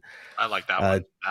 This one's very cool, very Netski style. Actually, I saw this one in person at the T-Base shop, and I have to say, like, even though I got the original color version with the black and the red, this one was actually pretty tempting. They basically go for $330 bucks romanticized, so I don't know what that is in actual dollars, but 33,000 yen is what the price tag is on these. And then he did a Destroya as well, also in this sort of like burning style, Netski style. It's very interesting paint wise to see these things in person. It's a huge figure. Oh, it's big. 30 it centimeters. Like it was that big. That surprised me. The first one was the first photo was a tiny piece, but first photo was a tiny photo, but this is how big they are. Wow. And then of course we just saw these as well. These are there's a ton of these figures. I really, really, really love this. Like all the wispy smoke and stuff. I think it's just such a cool concept. Not something that I want for everything. And I get the pose itself. But yeah, seeing these things in person in November of last year, I just had to have it. And clearly Frog Tree is setting themselves up as an absolute beast of a manufacturing partner right now, because they've got the -1 that came out, which I'm waiting for a reissue of that. They did I don't have a picture of that one up right now. Oh, look at that from we the talked front. about it last. That last photo. Yeah. Really Yeah. So this is the one I'm getting. I'm super stoked to get this one when it shows up. I think it'll be June when it finally arrives in my hands. But yeah, there it is in front of Mount Fuji. That pose is wicked. I will say that the issue with the Frog Tree stuff is that it sells out so quickly. So mostly what we've seen is it's been released at Wonder Festivals and then sells out at Wonder Festival, and then they'll post it in a different format like at the T-Base shop or through Premium Bandai's website, or as what they did with the -1 is they had some for sale at a Sofubi event in Osaka, and I was like, well, I can't get down to Osaka, so I can't try and get that one. I love that one. But they're really, really cool. The Shin Godzilla, as you guys mentioned, John, is you just gotta get such one a of those. dynamic That pose. is a super dynamic pose. I think I will say the Shin Godzilla is probably my least favorite of the sculpts, but it is such a dynamic pose, and this one has like glow in the dark features to it, which is I think will be amazing in person. So, Frog Tree, definitely one to keep your eye out on, and I think overall, like we're gonna see hopefully a lot more Frog Tree stuff in the future, and hopefully it's going to be a great. There's going to be something hopefully for people outside of Japan to get, because I think that's one of the things that bugs me about Frog Tree stuff right now is that it's really difficult to get this stuff, and getting a piece from Frog Tree even here in Japan isn't that easy, but getting it if you're an American or somewhere else outside of Japan, it just seems like you got to jump through so many hoops. You have so much stuff to you have to do to get one. It's not a fun thing, I'm sure, if you see something and you're like, I want that. So let's go ahead and get our intermission on. And then when we come back from that, David, actually show off that figure again. Yes, sir. I'm going to tell people what's happening here. So this is the figure we're giving away, a Sarajiushi 1954 Godzilla. This will be given away during the collector moment at the end of the segment. So we're going to do the comeback for our packaging segment. After that, we'll show off this figure again. We'll start gathering entries. Then we'll do our collector moment, and then we'll draw for this figure after that and close out the show. But before all that, enjoy some commercials and a nice little break. 車検や税金オイル代分かっているけどまとまった出費は悩ましい。新車に乗りたいのにどうにかなんないの？作れた余裕で大はしゃぎ、それでいいのか？フラットセブン。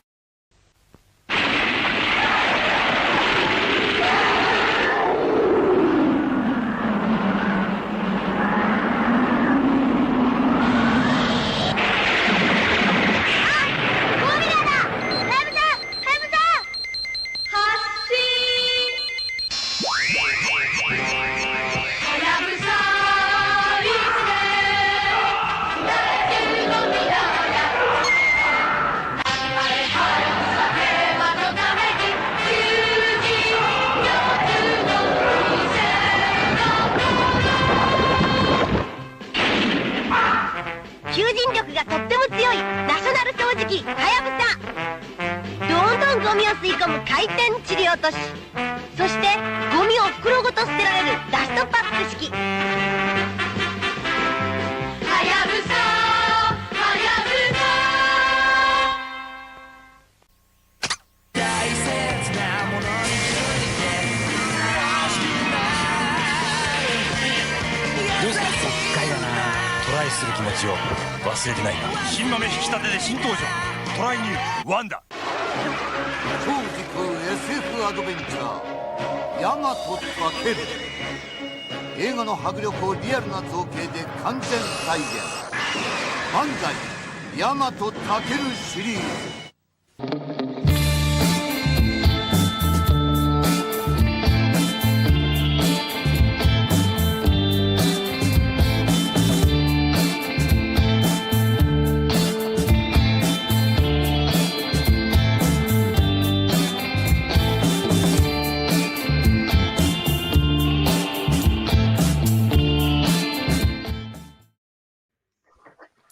All right, welcome back to our show, ladies and gentlemen. Collectible Monsters here. If you're, for some reason, just tuning in now, we got 61 people watching, both on Facebook and YouTube. You guys are awesome. We are talking about packaging, talking about the artwork on packaging right now. This was David's concept. Actually, let me bring him up here real quick. David and I spitballed this a little bit. So I have a little presentation here, you know, their classic slideshow style presentation. This is positively pleasing packaging is what we're going to be talking about here. And I'm sure you guys know, like, there's a lot of stuff that will draw you in, aside from just the figures and toys itself, the collectibles that we love, and that also attributes itself to the packaging. As far as I'm concerned, we have a long history of kaiju packaging, and in the beginning, there was nothing. We didn't have any toys or any games or any boxes of the 1954 Godzilla. It really wasn't until 1962's Godzilla game from Ideal. Sorry, 1963. Sorry, I just added all the dates in here last night. But yeah, this Godzilla game was the first box art we had, at least from a Godzilla movie, which of course was the pioneer of kaiju films. But the Monster Collectibles really sort of kicked off after this, because after 1963's Godzilla game, we had another very first release, and David and I are going to talk about this a little bit, the 1964 Aurora model kit, which was one that started it all. It really did start it all. It's so important in the collecting aspect of things. And David, do you want to talk a little bit about the artwork on this, because you are one of the prime candidates for these figures, or these not these figures, but these model kits? Absolutely. And it's interesting because the very first US toy or any collectible is the Ideal Godzilla game in 1963, as Kyle just mentioned, and that has a beautiful the art on that box is just beautiful. I mean, it depicts the 1962 Godzilla just a year later, not destroying Tokyo but destroying New York, so it's kind of interesting. But and so let's get to this one right here. This is literally the one that started it all. Aurora model kits started doing their monsters of the movies, not monsters of the movies, their monster kits from the Universal Monsters. They started in the early 60s, but it wasn't until 1964 that they got the license from Toho and RKO to do Godzilla and King Kong. So these were the first giant monster kits that Aurora Modeling Company put out. And this one in particular is the very first one. The art is by artist James Bama, whose art mesmerized me as a child, still does as an adult. However, I was a little bit too young to enjoy this particular one. The one that I got in the 60s, the late 60s, early 70s, was the next one, Kyle. I think you have an image of it. And I have it actually right back here. I can show you mine. This is the 1969 Godzilla glow-in-the-dark model kit. Now, I got this from Woolworths in Pine Beach, New Jersey, for getting a good report card in first grade. And it was literally right after I saw Monster Zero, so I knew what Godzilla was at that point. And again, the first kit was molded in fuchsia plastic, which is kind of strange. But now this one is actually like a metallic green color, the one that I had. And this is not my box. I bought the box on eBay. I cut my box out and I hung it on the wall with thumbtacks. I love that so much.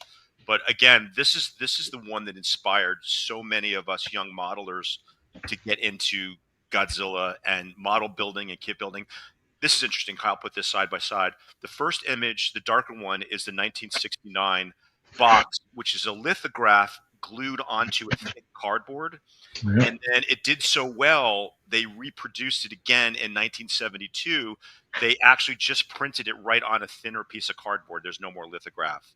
So both very collectible, very hard to find. These boxes are not that sturdy. So to find a mint box in this day and age, you're going to pay a lot of money.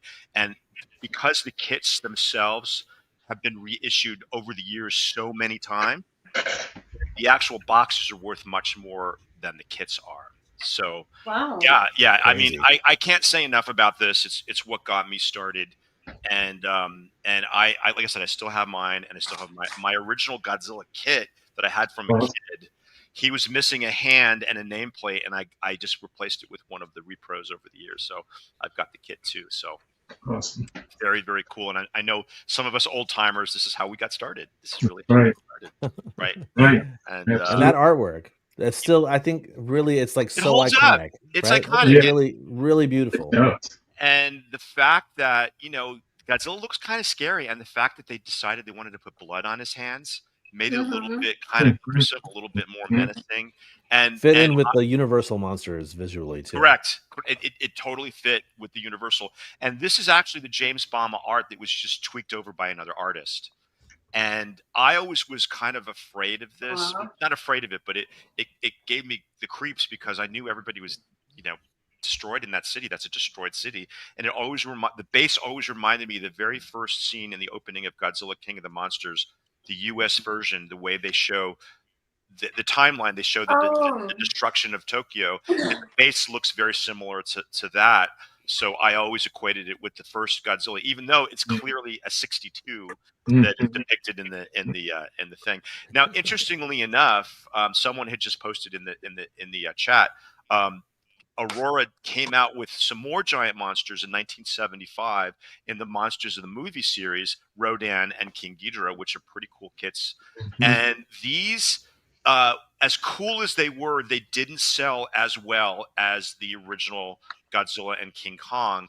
Aurora had planned to do a second Godzilla kit, and I have an image of that too, Kyle. They never actually created a box for it, but the kit, they did do a prototype. I'm sorry? You don't have it? Oh, I didn't include that in there. Oh, sorry. okay. Well, so I'll just describe it. They did in the same scale as these. They did another Godzilla, and he's actually destroying Tokyo Tower. And cool. they went as far as to do a prototype, but they actually never produced a box art for it. So I would have lived for that. But yeah, this was, again, the first time that U.S. kids, American kids, could get to build Rodan and King Ghidorah, and we ate it up. Even though, like I'd mentioned before, this series didn't sell as well as the original Universal monsters in the Kong and Godzilla. Chris Eaton in the chat is mentioning the Godzilla go-kart as well. Yes, absolutely. Yes. Actually, I want to say that I don't have a photo of that here, but that is such an interesting concept and such a perfectly timed release for when it came out with the whole like Ed Big Daddy Roth craze of Ratfink. monster vehicles, Ratfink and stuff like that. And I was shocked to see that it was made in like 66 or something like that. And like I love it so much. But we're talking about the packaging, and we're going to go ahead and say we're going to put a thumbtack in the model kits for a second, because what I want to do is I want to sort of like diverge from the model kit scene, which is where that original Aurora came out, and talk about one of the reasons it's so iconic. We are a collectibles show, so I have to actually mention that the 1964 kit is what directly physically inspired the 1966 Marusan kit. Not kit, but sorry, there is a kit as well, but the Sofubi figures that we create all came from that. That is the genesis of the Sofubi stuff. So, and a lot of people don't know that. They don't realize that. They don't know which came first. And actually, the American version was the inspiration, which is interesting, I think. Yeah, I think it's super interesting. And of course, I'd say if you are interested in learning more about the history of the birth of Sofubi, I did an interview with Matt Alt for the Super Saturday Sofubi show. And that was we that's right. talked I remember in that. extreme detail about the birth of soft vinyl, why they used soft vinyl, why they sculpted them in the way that they did, because not only did Marusan start by doing Godzilla and I think maybe like 3 or 4 other kaiju from the Godzilla universe, they also did Ultra stuff. So there's like a series of Ultra Q figures, a series of Ultraman figures, and I am kicking myself right now because I took screenshots of it. If you watch the 1966 original Ultraman series, the episode with Pigmon, not the first episode, but the second episode called The Little Hero. It's called The Little He Hero. shows up at a toy store Yep. in Tokyo where the science patrol goes to sort of like bring him over into their area. But when they get there, he's sleeping in the toy aisle, and they walk past. God, I am really kicking myself for not doing this. I took screenshots of it last night, so it's on my iPad in the other room. They walk past a shelf full of original Marusan figures. Wow. And Marusan, I think, play model kits as well of like Pigmon, Red King, Kanagon. And like, I was just like, whoa, that is the first instance you probably will ever see of physical representations of these monster toys in media. So there you go. That's a little divergence. I apologize. What I'll do is I'll take those images, those screenshots, and I'll post them in the group later so you can see that. But I just, as I was watching it last night, I was like, that is so freaking cool. I paused it. I was like, how dope would it have been to be a kid in 1966 and walk into a toy store and see these figures? And they are the Sotheby stuff, as you know, from people who collect this stuff, are sold in bags with a folded header card, which this is the original 1966 Marusan header card, which they used for their Godzilla series. I'm not sure exactly what the Ultra series looked like, but that's the genesis of the header cards and the packaging. Getting back to it, the packaging that we're talking about. So these pieces of artwork are what we're advertising. Yeah, John's got. You have an original there, John? Original, yeah. It's not. I don't think it's an original. No, 2009. I see the sticker. Yeah, but yeah. So a little sidebar, Kyle. Also, if you pay attention carefully in Godzilla's Revenge or All Monsters Attack, Ichiro's closet is full of Marusan and Bullmark figures. Yeah, you got to look carefully. So that's another instance. You don't see them on the store shelves or the header cards, but you will see the figures in an actual Godzilla movie, which is kind of cool. Yeah, and of course, that again, 71. Hedera. Yeah, of course. But yeah, these. I mean, people don't understand. The younger collectors don't understand how this box art and header cards and the actual toys themselves, how much they meant to us older kids who love this stuff. There was nothing available. There was absolutely nothing available. I had to use dinosaurs to sort of stand in for my monsters. And my Aurora dinosaur model kit snapped together. The Allosaurus and the Rodan and the Pteranodon stood in for Godzilla and Rodan. So, I mean, we really had to use our imaginations back then. I mean, the fact that kids today have G-Fest to go and see all this stuff, we all would have lost our collective minds, right? Yeah. We still do, though. We still do. Yeah. Fair enough. We do. But when Kyle says that those Aurora model kit boxes, for me, they were the stuff of my dreams. I dreamed about them. I had them taped to the wall. I wish I would have been more careful with them and saved them, because they are worth a pretty penny, as you would imagine. And but anyway, yeah, I just wanted to emphasize that point, that they not only impactful in the scheme of things, but personally, and to us collectors, this older collectors who this is all we had. Yeah, that's all we had. All right. Well, we don't have too much stuff to cover in this. I just want to show like this original Marusan piece, and then of course, because we're talking about like the genesis of this sort of like packaging, we did start getting some incredibly cool packaging in the 70s with the Jumbosaurus, and of course the American Shogun Warriors. And hey, while we're talking about the American stuff real quick, we also had our own header cards. Oh, sorry. Can't forget that box art on the Godzilla game. So cool. Just that game. He's eating it. He won too. Oh, that's awesome. I should add, there's a commercial for this. I should add it to our list of stuff. Sure. Yeah. But what I really wanted to show was the header card for the Godzilla gang figures, which is such an interesting visual presentation. Not only do they have the front part, but who is that? Great question. That's Godzilla, I think. It's Gorgozilla. Gorgozilla. I live. Yeah. Oh yeah. So. There you go, John. Oh yeah. Oh yeah. So John's got it there. Hang on, let me get you the full screen here. Oh, Beautiful man, this was my piece. Godzilla. Until my Godzilla's friend gang. didn't return him. And then the back.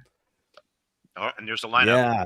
There they are. And that's what I was going to get at. The collect them all. That's where we're going here, right? Collect all monsters. Collect them all, each sold separately. I got to say, that is one of the things that stuck with me when I was a kid is the collect them all. The card back showing all the Star Wars figures, all the He-Man figures, all the Godzilla gang. And as an adult later, looking back at this, I was like, "Where are the Godzilla monsters?" But yeah,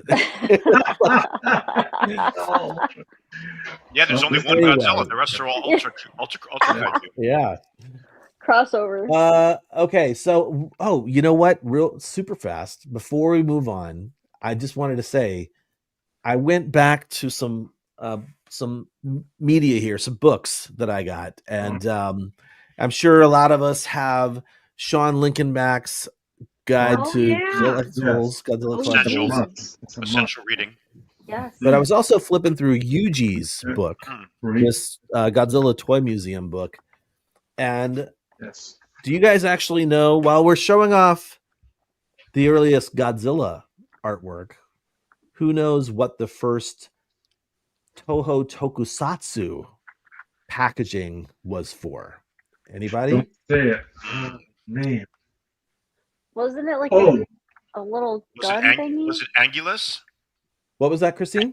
Wasn't it like the little shooter gun? Oh, do you know what it was for, though? I know. It was for 1955. It was for the Godzilla Raids Again. Mysterian. Oh. Yeah. Oh, shoot. The Mysterian's gun. I knew it was a gun. Yeah, Mysterian's gun. And that is I think there might have been like a maybe. Someone corrected me if I'm wrong about that, but yeah, the Mysterian. That's the one I found in the book, and I was like, "That is freaking sweet." Yeah, I love that. It's so crazy. And talking about packaging, that packaging. Yeah. Wow. Mesmerizing. So it looks like a movie poster. It does look like a movie poster, and I was surprised to find that this was actually a Japanese-produced toy, and all that English is on there because they made it for export. That's right. All right, but we're gonna go ahead and move on because header cards became a big thing because after Marusan sort of like folded, Bullmark took over, and Bullmark was in the game for so many years. I really had to focus a little bit of effort on the Bullmark header cards, but I really wanted to show these awesome die casts that they did. This is a Gamora from their Zincon, I think, series. There are a bunch of these, and they're really beautiful. I love this packaging's really sort of dynamic colors being used, big logos, graphic design wise. I nerd out over these things for a number of reasons, but I had to just show this off before we move on because it's some of my favorite packaging. We are, however, going to get into our own favorites that we have. So I'm going to go ahead and pull that down and get the lineup back to where it belongs. And, I'll just kind of ask you guys. Oh, actually, hang on a second. Johnny's like, what am I looking at? Yeah, that's a die-cast Gamora. And if you're on Instagram, which I'm pretty sure you are, I would advise you to go check out Matt Alt's post that he made I think it was like a couple of weeks ago, where, let's see if I can actually open it up on my phone real quick. Matt Alt, the author of Pure Tokyo, no, that's the podcast he's on, Pure Tokyo Scope, but the author of Pure Invention, how Godzilla made, or how Japan made the modern world. I'm messing that up because I'm doing too many things at once. But Matt had a post where he showed so many of these all in one go. So this is Matt's. Wow, that's terrible there, but that's Matt's actual Instagram account. And in this post in particular, he shows, can I do this? Yeah, all these different die-cast versions of monsters that were created over this 1970 period. And it's just such an incredible time to to first up, the 1966 monster boom, incredible time to be a figure collector or a kid, I would say. And then that stuff continued like with another boom later on. Like this was 1978. These came out. 78 boom. Yes, that was my time. Anyway, that's what you're looking at, my friend. And if you I'm a big fan of Matt Alt's work. If you actually haven't read his book or don't have his book, it's a phenomenal book looking at all these pop culture inventions that came out through Japan that really reverberated throughout the world. So it's a great read, great reference as well, and I would highly suggest it. So let's go ahead and turn to our co-hosts here and say, hey guys, what's some of your favorite artwork on packaging? Be it a header card, be it a box, be it what have you.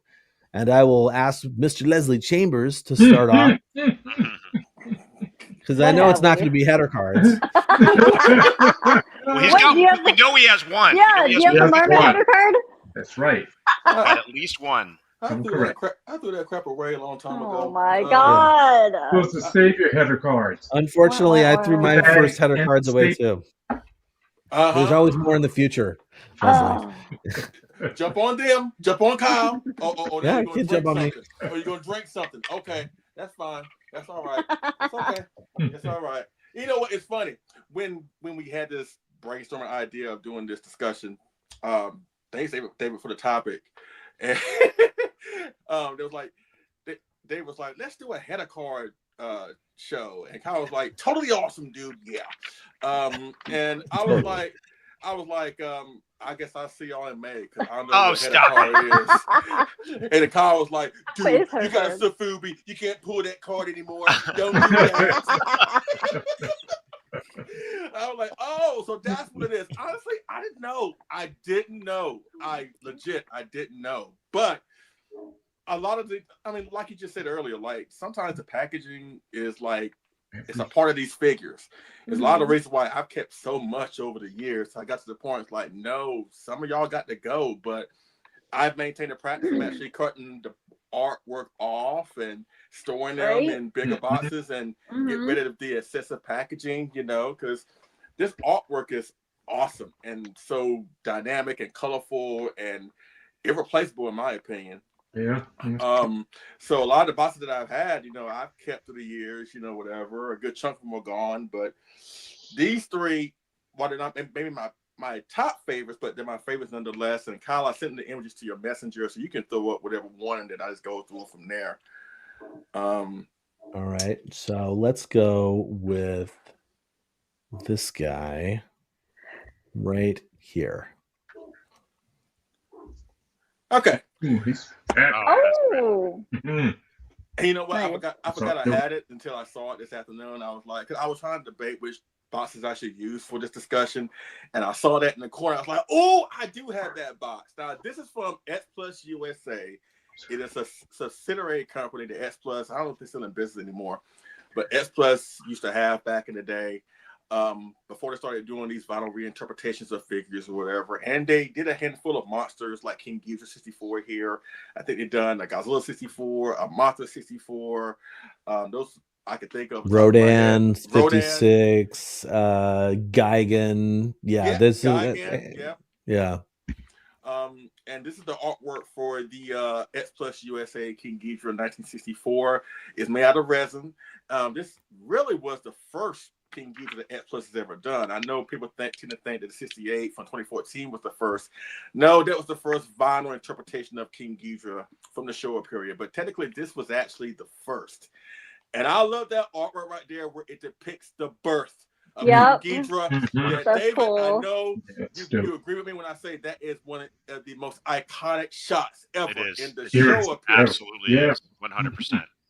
Where you have a picture of the actual figure right there in the front, spewing out his gravity beams, and you have what I love best is like the silhouette of Ghidorah forming in the background right there. Yeah, that's cool. You know what I'm saying? With Mount Fuji in the background, which is kind of like not really movie accurate because Ghidorah's egg didn't land at the foot of Mount Fuji, but you get pretty much everything that was so great about the movie outside of Rodan and Godzilla and Mothra. And again, that artwork is absolutely great. And again, it recreates that iconic scene of the birth of quite arguably the greatest evil space monster and Godzilla's most popular enemy in King Ghidorah. So, Amen. That's awesome. So let's go with the next one, whichever one that's going to be. And it's a respectable figure too. Yeah, that's great. Yeah, it is. Oh yeah. Awesome. Now, this is much more a more recent pickup because, again, this is the Mezco gigantic size articulated statue of Godzilla. That's the box? That's Yeah. Yep. Of Dude, Godzilla that's 1989. Yep. That, the one that roars and lights up and all that good stuff. Epic. And what you see here is basically a rendition of the awesome Orion poster. Wow. Can't go wrong with that. Yeah. That's what I'm saying. And you know what? When I see this poster, or at least the box art, like, I'm really torn because the Heisei period, say what you will about the films, but those posters that Arai did, it's like, it is hard to pick out a favorite. It's like, there are times, like, you can't, like, don't ask me that question because I can't give you a solid answer. Like, there are times I say Destroyer is the best. That's Leslie's Sophie's choice. Yeah. Leslie's choice. Like, seriously, there are times, like, when you ask me that, I'm like, Destroyer is the best. Then I think about, no, Mothra is the best. No, Bavante is the best. It is just hard. But I love the artwork here where you have Godzilla, about to fight his overbearing, oversized sister. And on the back of the box, you actually get the features of what the figure does and what you're expecting once you crack that bad boy open. But again, really the biggest selling point of this box is the Orion poster in the front of Godzilla. So I had no choice but to include this box. That's a good one, dude. Great choice. Thank you very much. I had to include it, And again, I know Christine may be tight with money, but Big Bad Toy Store does have this for a discount I price. know. Oh, see, I like a discount. Of course, okay, you had me a discount. And I love learning something. I never knew that that's the packaging that figure came in. Yeah. Originally, it was like $500. Right now, you can get it for like $3 on a Big Bad Toy Store. That's a great buy. Oh. Yeah. For real. Hey, let me a sale. There you have it. If not, you might find one at G-Fest. If you go to G-Fest, you say you're going to G-Fest, you might find one. Oh, God. How am I going to get that on a plane? Right. Put it in the seat next to me. Nightmare. But that's your problem, not mine. But anyways, but really, seriously, if you're an 89 fan, get this figure, you know what I'm saying? I mean, and you also get a great box on top of it. So, hey, King Caesar. Hey, King Caesar in the corner. I guess, All right. And the last box. Oh, that's so pretty. Yeah. Huge shout out to our producer, Jonathan Portman, because he and I did a 5-point review on this thing last year. Thank you, Jonathan, for your help. We do appreciate it. This is from Titanic Creations, the 30 centimeter Gorgo figure, sculpted by the awesome Dope Pope. Now, originally they did a 6-inch figure that's fully articulated like a SH Monster Arts figure, but they decided to give us an upgraded 30 centimeter figure that's not articulated, but it's still an upgraded version of the 6-inch Gorgo that Titanic Creations first put out. And as you can see here, this box art is awesome. It depicts the bigger size Gorgo about to lay waste to London to find, his or her baby, whatever. And again, this is Is that Nick Shev's art?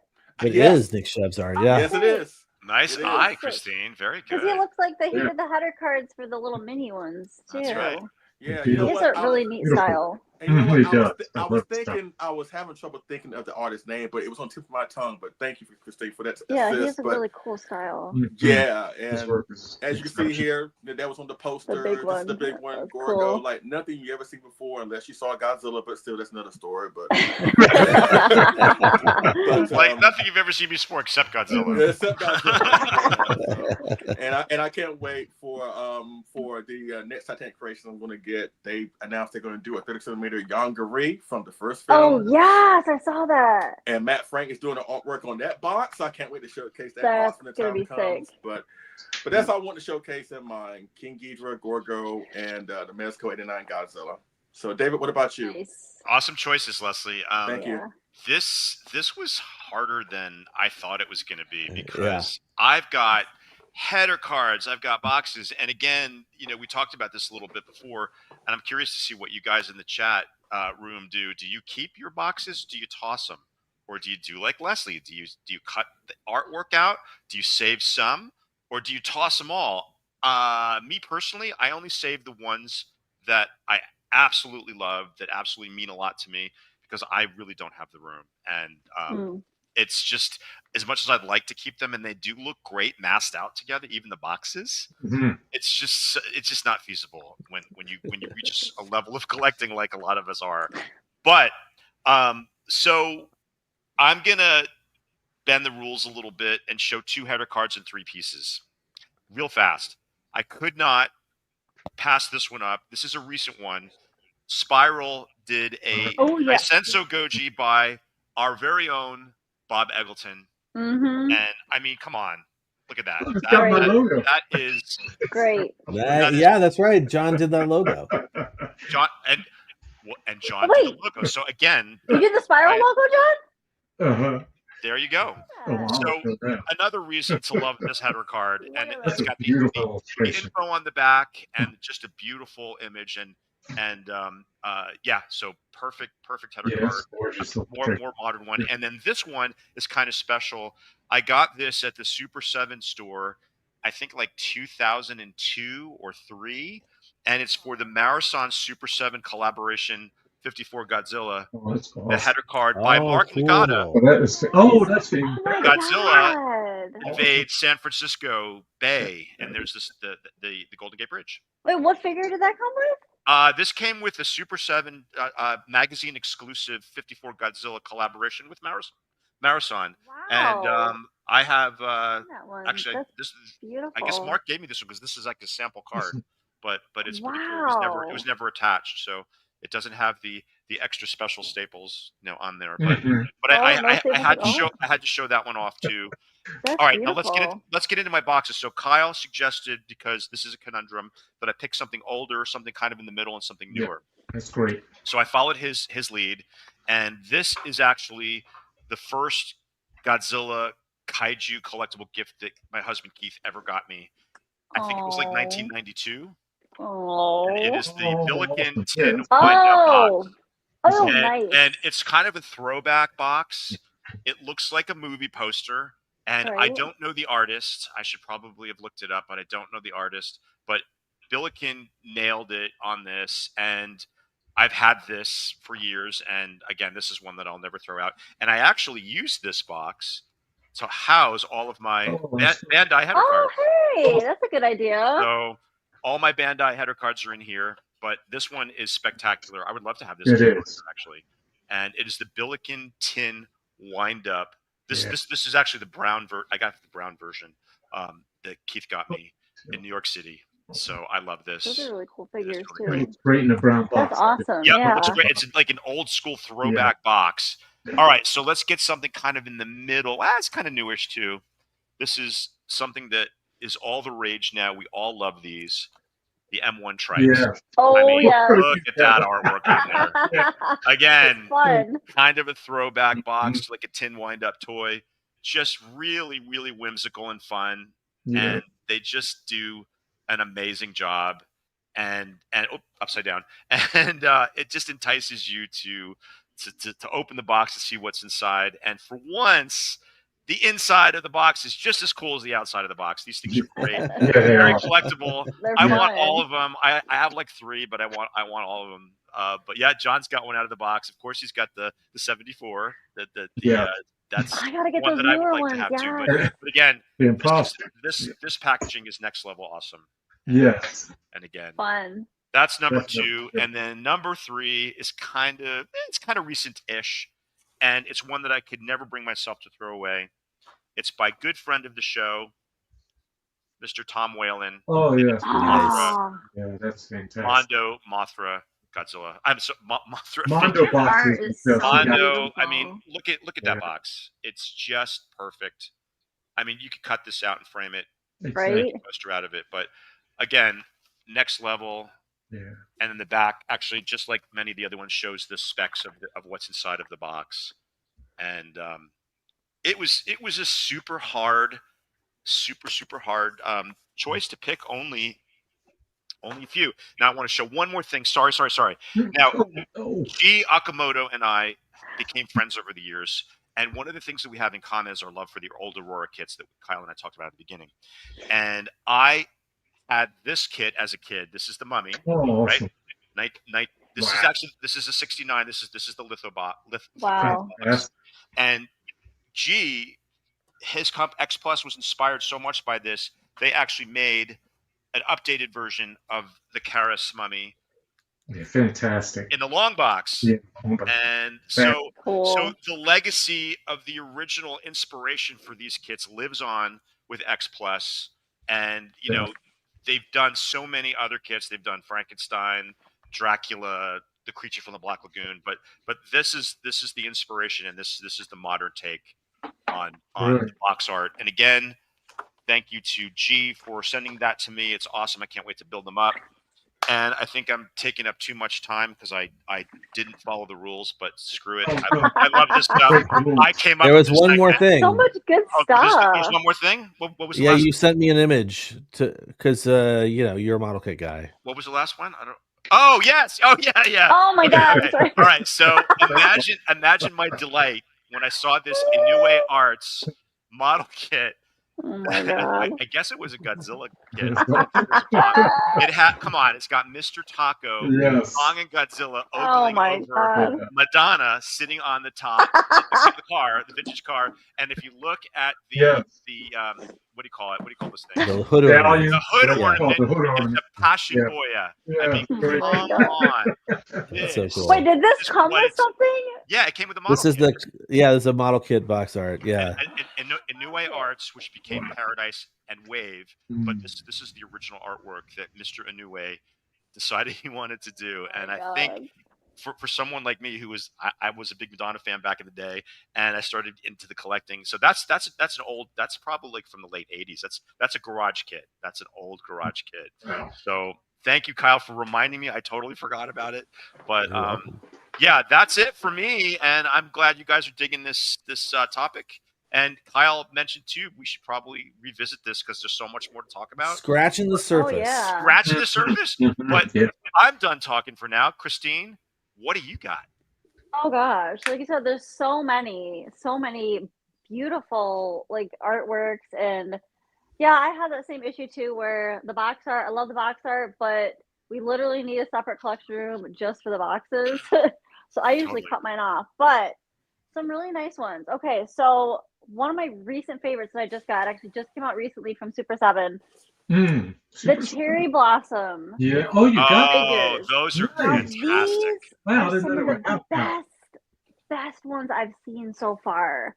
As far as the box, like their packaging is great, anyways. Like they always Super 7 always like. It's not just about the figure; it's about the box that it comes in. But they really like this is the Godzilla and here's Jet Jaguar. Really went over the top with these, like beautiful. So this is art by Mike Sutphin.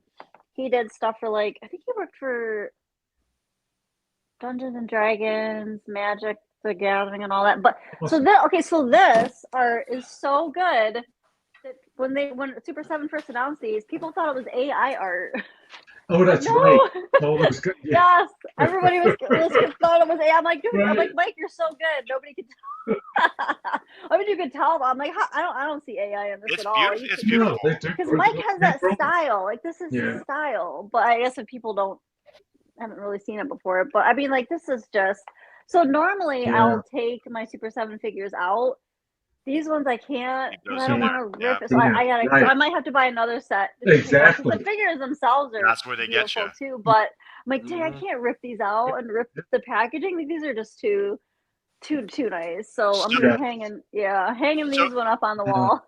So Christine posted this set available in our group, and by the time I saw it, I went and they were already sold out, like gone.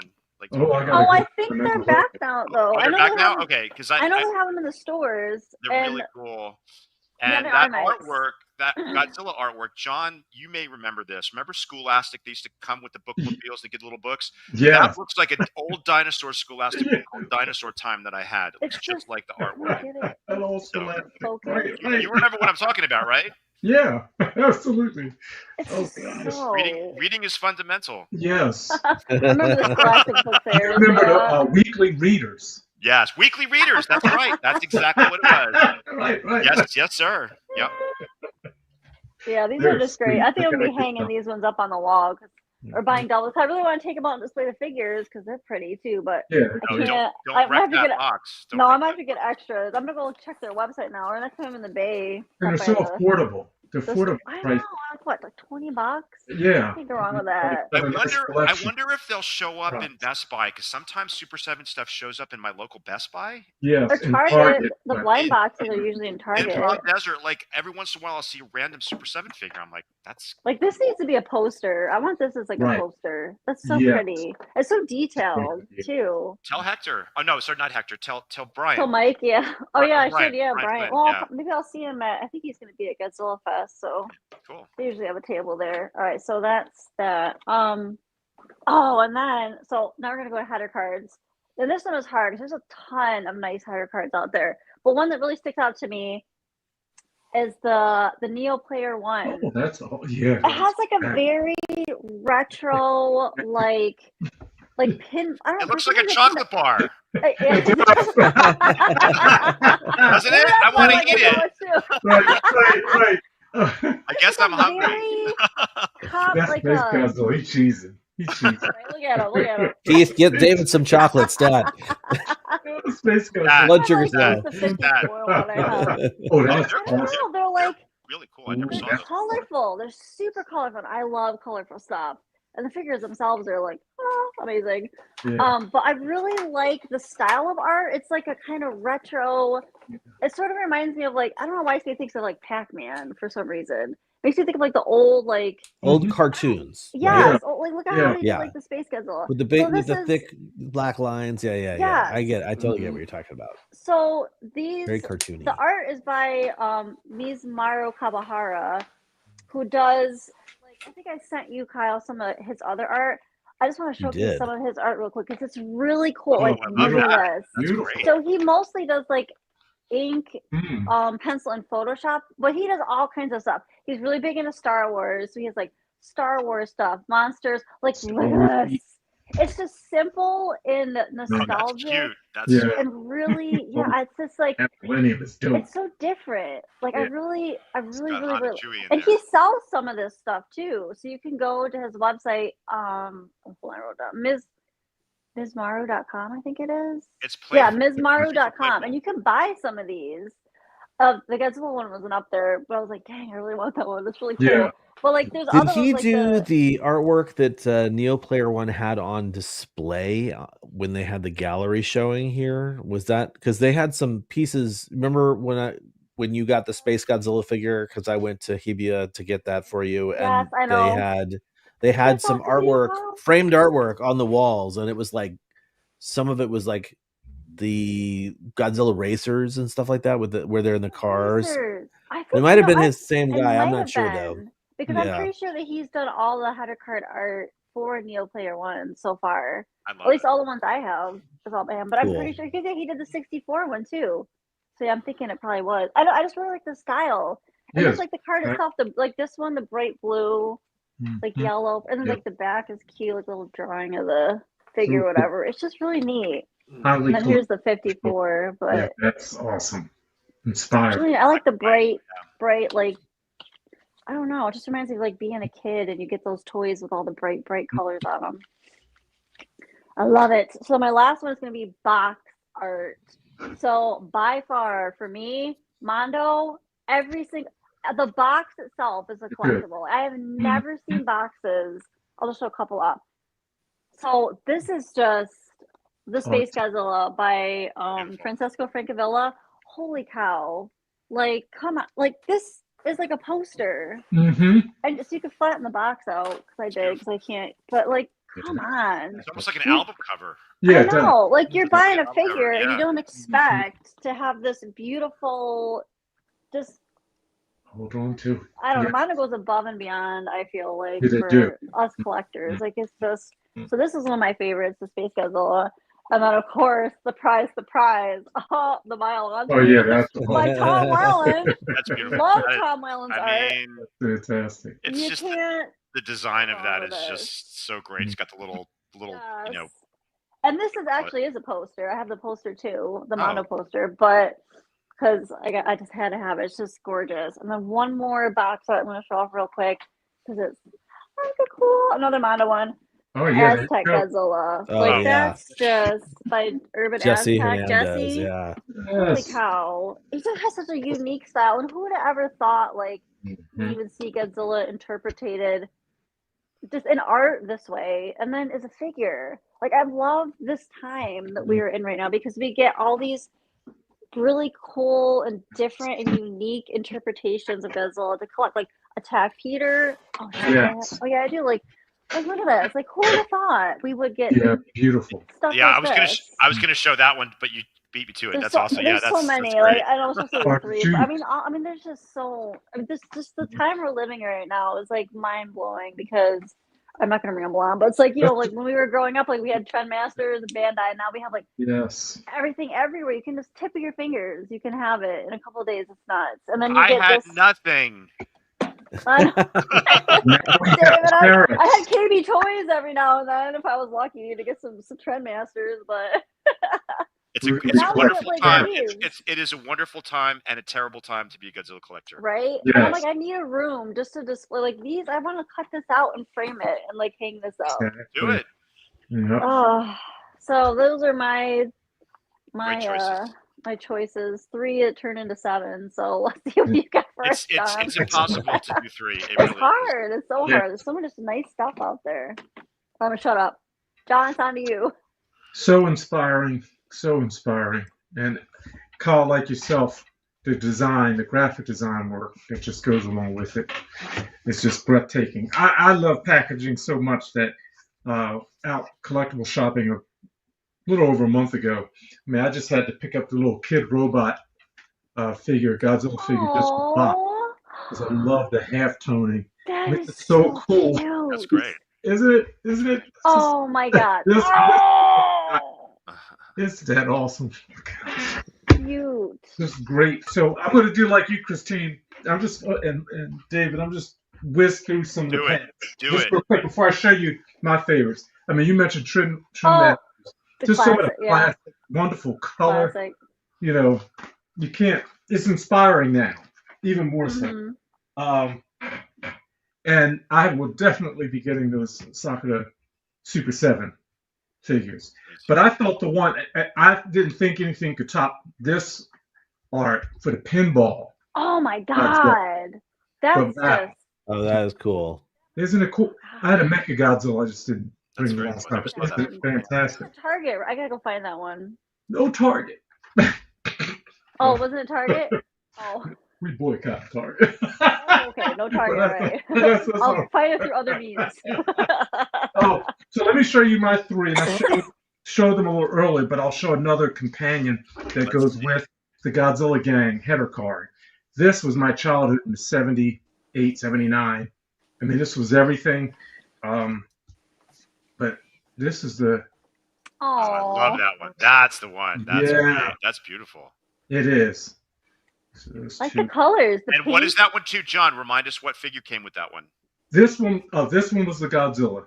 I Okay, got that's this just the about a year Godzilla. ago. Okay. So that's Yeah. the gang. That's just the Godzilla header card. This was the header Godzilla card. without his This game. was, I have, oh gosh, the story about the Godzilla Gang figures. I had 4 of them, and this one I had gotten mint in the bag, but I got it for the header card. It was actually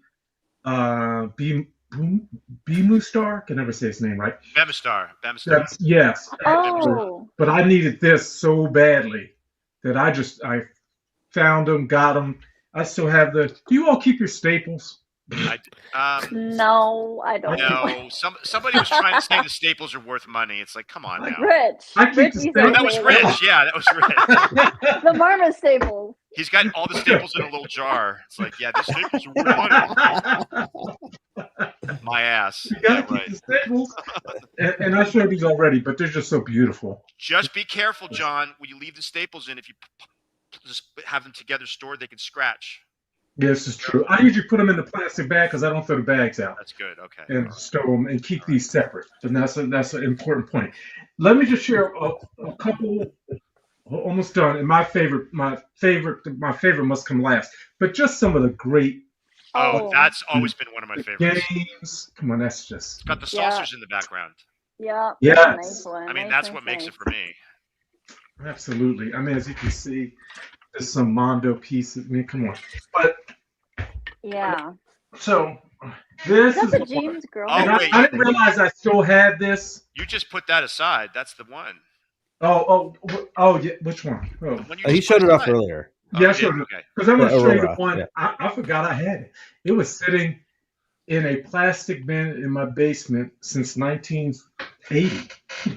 And the box is virtually mint. Yes! Oh my God. Jealous. Wow. So cool. That's a big ass box too. Yeah, it is. My Roman is not in good condition. Wow. The box is. Oh. What a cool. Yes. Cool box. Oh, I love the back. The back is great. Yeah. But I love nothing it like so much. memories. But the history of Godzilla Kaiju box art is something. Just besides the figures that are in them or the toys that are in them, the boxes are beautiful. But the stories of the artists, we don't know who did the graphic design work or the production, how they were produced. All that information would be great to have and great to know, But great choices. Well, thank you. Yeah, good stuff. Now I've been blessed to contribute to the world of Godzilla box art. I was gonna say. If anybody's got the latest X Plus North America Space Godzilla out there box and you don't want it, let me know. The poster version. Right? No, the poster version. It rolled out. Did you do that? I did that. Darn it, I don't have. I did that. I didn't get my pre-order in quick enough. Darn it. I'm just upset because They didn't give you one for free? No, I'll take a check. Okay. at least get a box for free. I'll take right? both. Why not both? But you got to see the next one's coming. Excellent. All right. But if someone got it, don't want the box, holler. Is it out? Oh, wait, no, it is out now. That's right. Yeah, it's out. Yeah. And I haven't seen them around. I saw a Japanese collector was able to get one, but oh, nice. Yeah. You want to here? Let me just show you real quick. This is what that looks like. This was fun doing too. This was a lot. This was. Oh fun. my God, John! I had no idea what to do. What to do? That's gorgeous. What do I do with Space God? And this. The crystals flying up. Oh, yes. genius! You made it look like better than it did in the movie. Oh, oh my God! This was the first Godzilla movie I saw in Japan, so it was that monster needs to be in a better movie. That's awesome. Yes, yeah. I like Space Godzilla. Yeah, he's a better film. The figure's phenomenal. I love Leslie was talking about the Ori posters. I think the Space Godzilla poster is fantastic. Beautiful poster. Oh, yeah. A beautiful box art, John. Oh, thank you, Christine. Thank Congrats. you. That was fun. Thank you. Well, back to you, fearless leader. All right. Well, I thank could you very show much. some more, but it'll be all night. Yeah, I mean that's sort of the hard, collector conundrum we always have is like how long is our show going to be? I got a stack behind me. I got a stack. Yeah. Remember and I do think that we could take on this subject again and do a little twist on the content and come up with some other cool episodes for this concept of the pleasing packaging. I like it. So some great stuff out there too. I mean, it just keeps flowing.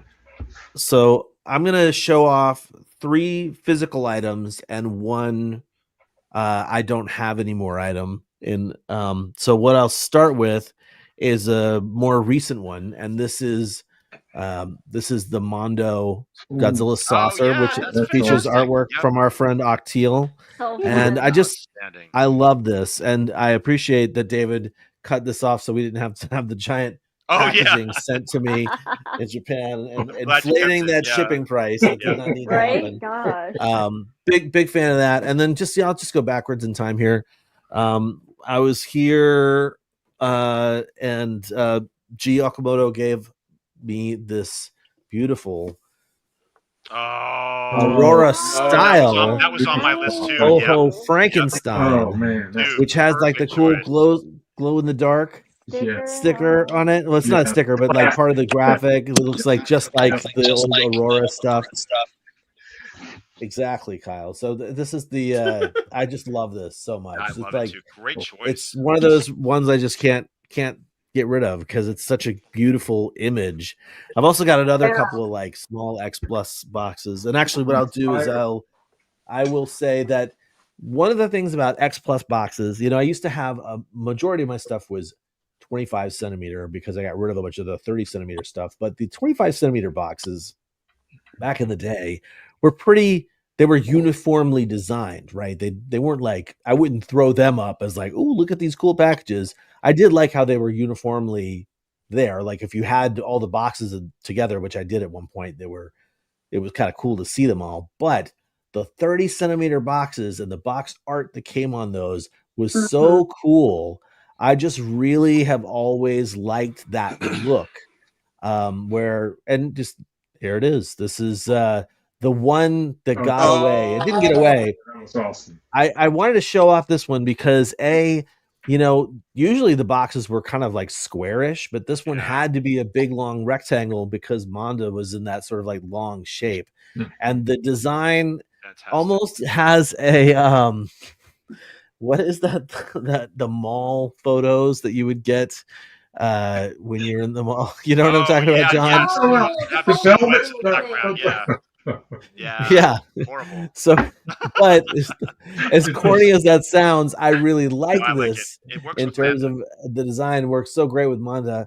And I had a series of the 30 centimeter figures that I got rid of all the boxes for. But what I would do is I would cut off the fronts. And in my garage back in Beaverton, I had a bunch of them up on the wall. And this is one of the last ones that I had. I just really, really dug it. And to be honest, like that was the only thing that I was like, I got to keep these packages for was the art, the absolute gorgeous artwork that was on these X Plus figures. Now, moving away from X Plus to get something a little tiny bit more retro. It's less about the actual retro-ness of it and more about the design elements and more about the way that they make these things look. And I freaking love the design of this box. This is a reissue. So it's not like branded Ultraman, but it is the VTOL from Ultraman. And oh man, I just love the graphic design on this box. Even the back showing off the Science Patrol ship. Love it. This is a model kit.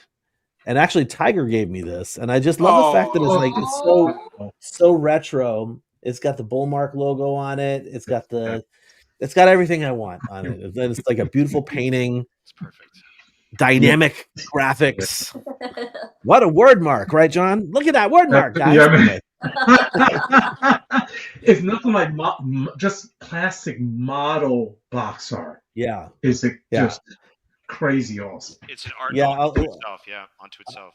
Earlier in the presentation, I showed off the die-cast Gamora box. It's the same kind of thing. It's that sort of like super impactful colors, super like bold design choices. I just love it. Anyway, and like we just said, like this is sort of a never-ending topic. Like today we are spoiled for choice with box design and packaging design, not to mention just production itself. Like we have so many things that are available to us as collectors.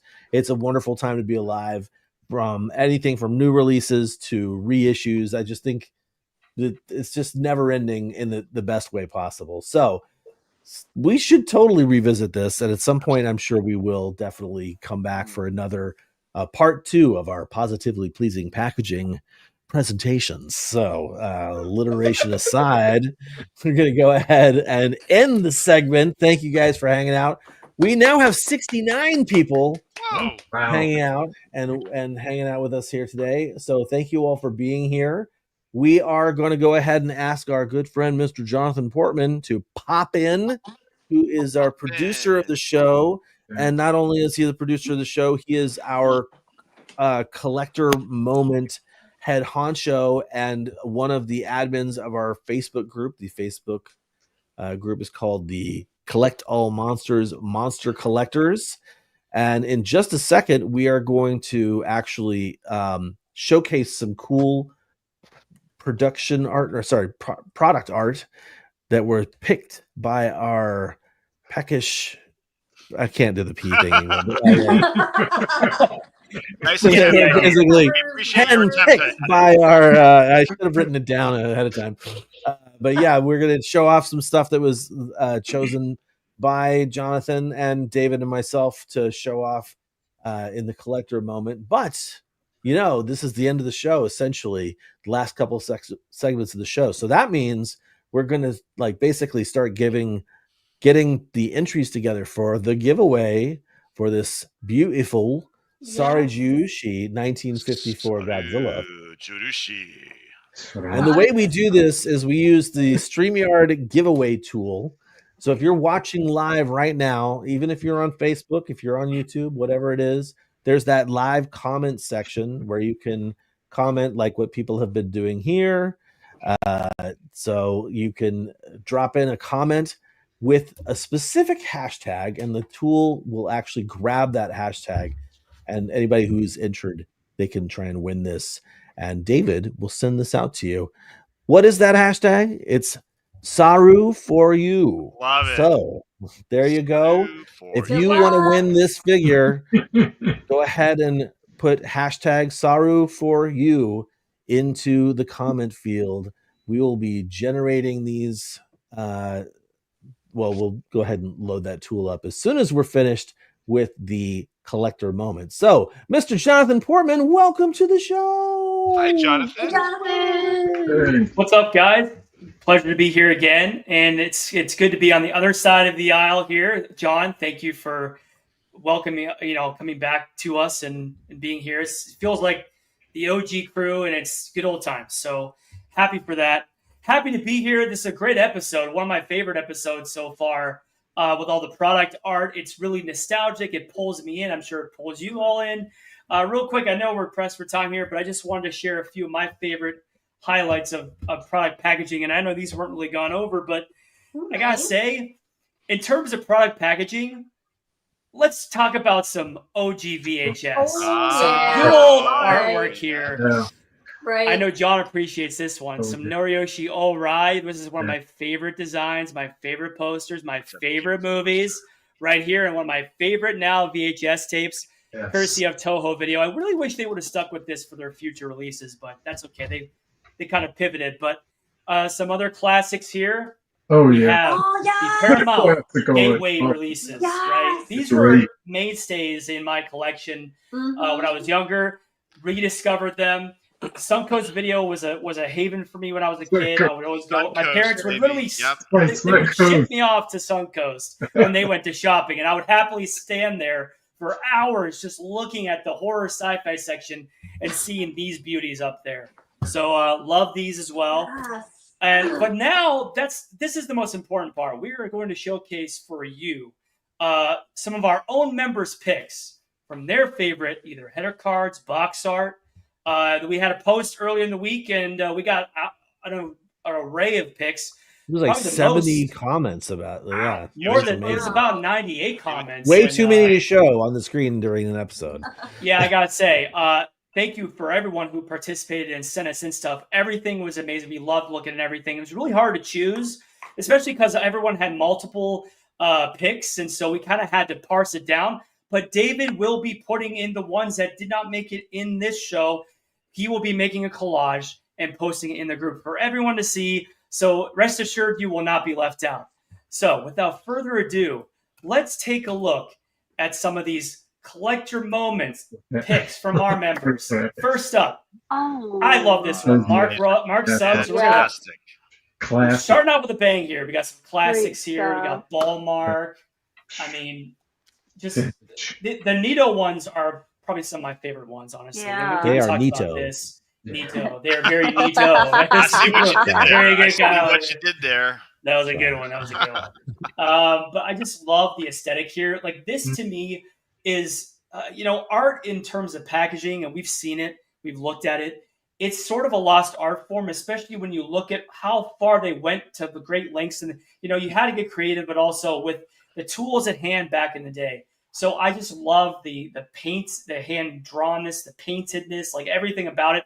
Kind of just made up some words there, but that's all cool. But I just love the artistry involved with these pieces. It really showcases not only the love for the toys themselves and the figures, but also the art itself. It's really indicative of that. And Jonathan, didn't Mark say those images are all vintage too, right? They're all vintage, exactly. Yep. Wow. So David Partridge with this next one, the King Godress. I mean, from Marathon, like really cool. I believe this is a helmet, right? This is like a hat or whatever. Yeah, it's sort of like a helmet. Yeah. Super fucking cool. Oh my goodness. Wow. Bleep it out. Bleep it out. Ding, ding, ding, ding. I was falling asleep with the bleep. It's okay. Jonathan really likes this one. I guess Jonathan really likes that one. I got really excited. I got really excited for that. So moving on. Let's say Greg Fountain. Great picks here. That's And great. we have our very Oh, own yeah. Reflect Oh, on that's Oscar. good. Thank you for adding that as well. Thanks, Greg. Awesome. Yeah, right on. I think the trike, You have the some good Matango art. trike, the Halloween Yes. version is probably one of my favorite ones. It's Yeah. signed as well, which is really cool. Beautiful. Very beautiful. Next up, we have Doug Hardy with some really cool throwbacks. Oh my god. Elegab. Colorful. Shout out to Elegab. Elegab. Such a cool creator, making some really vintage looking stuff. I mean, if you have an Elegab collection, it's gonna be unique. So cool. Like I love all the stuff that he comes out with. Wow. It's just 100%. really retro-esque. Absolutely. Moving along to Dave McKay Valor, we have the gigantic. Now, Leslie, you'll love this. A gigantic series Godzilla from X Plus. The model That's kit a nice art box. here is really cool. It's very, very much a throwback. Mm. And I Now, just love everything about Jonathan, I'm not sure if you know this, but because I'm old, I know this is based on Aurora did a gigantic Frankenstein, and the box looks identical to that, and it has a little Wow. gigantic Frankenstein. It does. Now That you is say where- that, yeah. Wow. I'll post it in the group. I'll post it in the group later on or tomorrow, so you can see the contrast or the Super similarities, cool. I should say. Very cool. And I love the other pieces here up top. I didn't really notice the Oh, Garmon. yeah, there's a Pagila and a Pigmon up there. Oh, it's the loser who lost. And Rob, okay, so Oh my god. Rob here wow. did something, I love it. Okay, Hey. I love it when, this is something that I know, Leslie, you said you do with That's the a good artwork and idea. the box art and stuff. And I used to do this as well. I would cut out the art and like put it on the back of like a bookshelf or something as like a mural. This is a really cool idea. Framing it is for everyone to see. So It's nice. a very cool collage. It's very That's a well good constructed as idea. well. It really is. Great idea. Yeah, I like Very great that. idea. I dig it. Yeah. Absolutely. Cool. We got Larry here, Larry Latham with some really great picks. We have the Monster Island set from Super 7, I believe. Yeah. Very cool, very much a throwback. I love the spiral stuff, is always great. With Mhm. Bob and then John there as well. And then Matt Frank with a really cool piece from Spiral as well. So very Yeah, cool that's artwork. Great header card art for that Matt Frank Also one. varied Wow. as well, which I love. Yeah, I we love how definitely- Spiral varies it too. We definitely needed part 2. Absolutely. Definitely need a part two. Yeah. So much more to talk about. Now this one from Jessica Aw. is really cool. Oh, yeah. As she Cute. pointed out, as she Amy. pointed out in her post, they did recreated the sequence from the film. So I really love that. That's really cool interpretation of that. So Only Angus would get defeated by the Showa era military. 100%. Now this one from Chris, I love because as Christine and I, we know we grew up with this. Was kind of our collecting journey when we were kids. Yep. The Godzilla Wars, Trendmasters line was amazing. They came out That was they the came stuff. with the trader with the trading cards as trading well. Cards, yes. It's a very much a throwback. I love these. I love everything about the artwork and the cards and everything. Just super cool. And the commercials were wild. Yeah. They were wild. Absolutely wild. Terry Reed with a cool Max toy. I believe this is for the Ultra 7 release. I should know because I got one of them myself, so I think it is. But yeah, it's very cool art. I mean, Mark always with pristine stuff. So yeah, thank you, Terry. Beautiful. Now this one's cool from Tim. The wind up flapping action tin toy, right? Oh my god, still cool. I mean, it's a compliment to the one that I showed. I showed right? and that's I didn't even know there was a tin 100%. Yep. 100%. Oh yeah.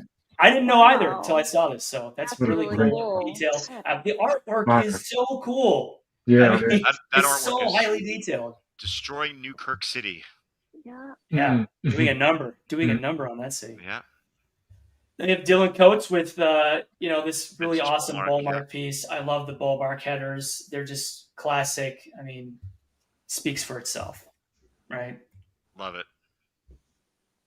And then Efren Flores with it. This was showed earlier. Urban Aztec. Undeniably It's awesome. Yeah. It's a beauty. Not much else to say other than incredible, really. Need that on black velvet or something to glow in the dark. Oh, John, there you go. Oh, yeah. There you go, John. Okay. From Gregory Cordero. That is so 70s. It's not even funny. That It's like a comic book. The title. It's I love the title. It reminds me of like Land of the Lost or something like that. Yeah. It's like, Oh yeah. it's super cool. Land of the Lost, yeah. It's like Marvel. Now this one Comics from or something. Eddie I love this one. It's so cute. It's so cute. I've never seen that before. I knew Christine was gonna love this It one. doesn't even look like Godzilla. This is really up Christine's alley for sure. Yeah, it kind of looks Hawaii like in all the ways. it kind of looks like my dog. Looks like a brown Weezer. Except don't get too close to the toy or to the space, because then that cute little face will become very angry. The Mothra Larva sleeping in his little. Oh, that's too cute. Cute. Right? That's interesting. Okay, now this there one I you go. saved for last. I remember that. I remember that all too well. Yeah. Now, this one I saved for last personally for myself because I love stuff like this, like computer game art, like packaging art, and just computer game stuff in general. Anything that has to do with video games or computer games or VHS or whatever have you, like that is like one of my favorite things. And this box art is probably one of my favorite pieces. I love the classicness of it, and like you said, David, it has this like 84 look to it. With the Mothra, the other Godzilla, you have the Ghidorah, you have the Rodin. The dystopian look of the city in the background. It's all screams like 70s, 80s. I love it. So someone had fun with that one. They really did. And there you have it. That is collector's moment. Good stuff from our group. Great stuff. Thank you, everyone, for very hosting. nicely curated, Jonathan. Yeah, honestly, it was easy it was easy and hard because of what we were presented from you guys, the members, our family. So thank you, everyone, for participating in that. Again, the ones that weren't shown, unfortunately, they will be shown. David is going to put together a collage for the group. And so we got you on that. And so please, when we have these in the future, we'll be posting about a week in advance. Please post. Because you never know, you might see yours on the next collector moment. So thank you guys. Yeah, and join our group if you haven't. Yep. You can add. Yes. And remember, you can keep this conversation going in our group tomorrow and the next day and the next day. If you had something to say that you didn't post in the chat, please continue it because there's a lot more to talk about, and we'd love to hear from you and see. You can still continue to do this, and we'd love it. Yeah, collect all monster 100%. collectors. And please just fill out the little. What do you call it? The new rules. The rules. Yes, please. Just we have so many that just don't put anything on there. We want to have you in there. Just fill it out, and we'll answer the questions. Add you ASAP, and then you can get in on the fun. What in the world? 100%. What in the world? What, Leslie? No, just Tourette syndrome on the far right. Answer the question. Okay. All right. Well, let's go ahead and let's start collecting the Saru for you comments here. Oh, good Because luck, there is a guys. StreamYard giveaway tool that we like to use here to make sure that everything's fair. And so let's start collecting to see who's going to win. We got 28 entries. Who will be the winner of the It's a great figure. Oh boy. Big too. Drum roll, please. Robert Oh, Dwyer. Congratulations, Robert.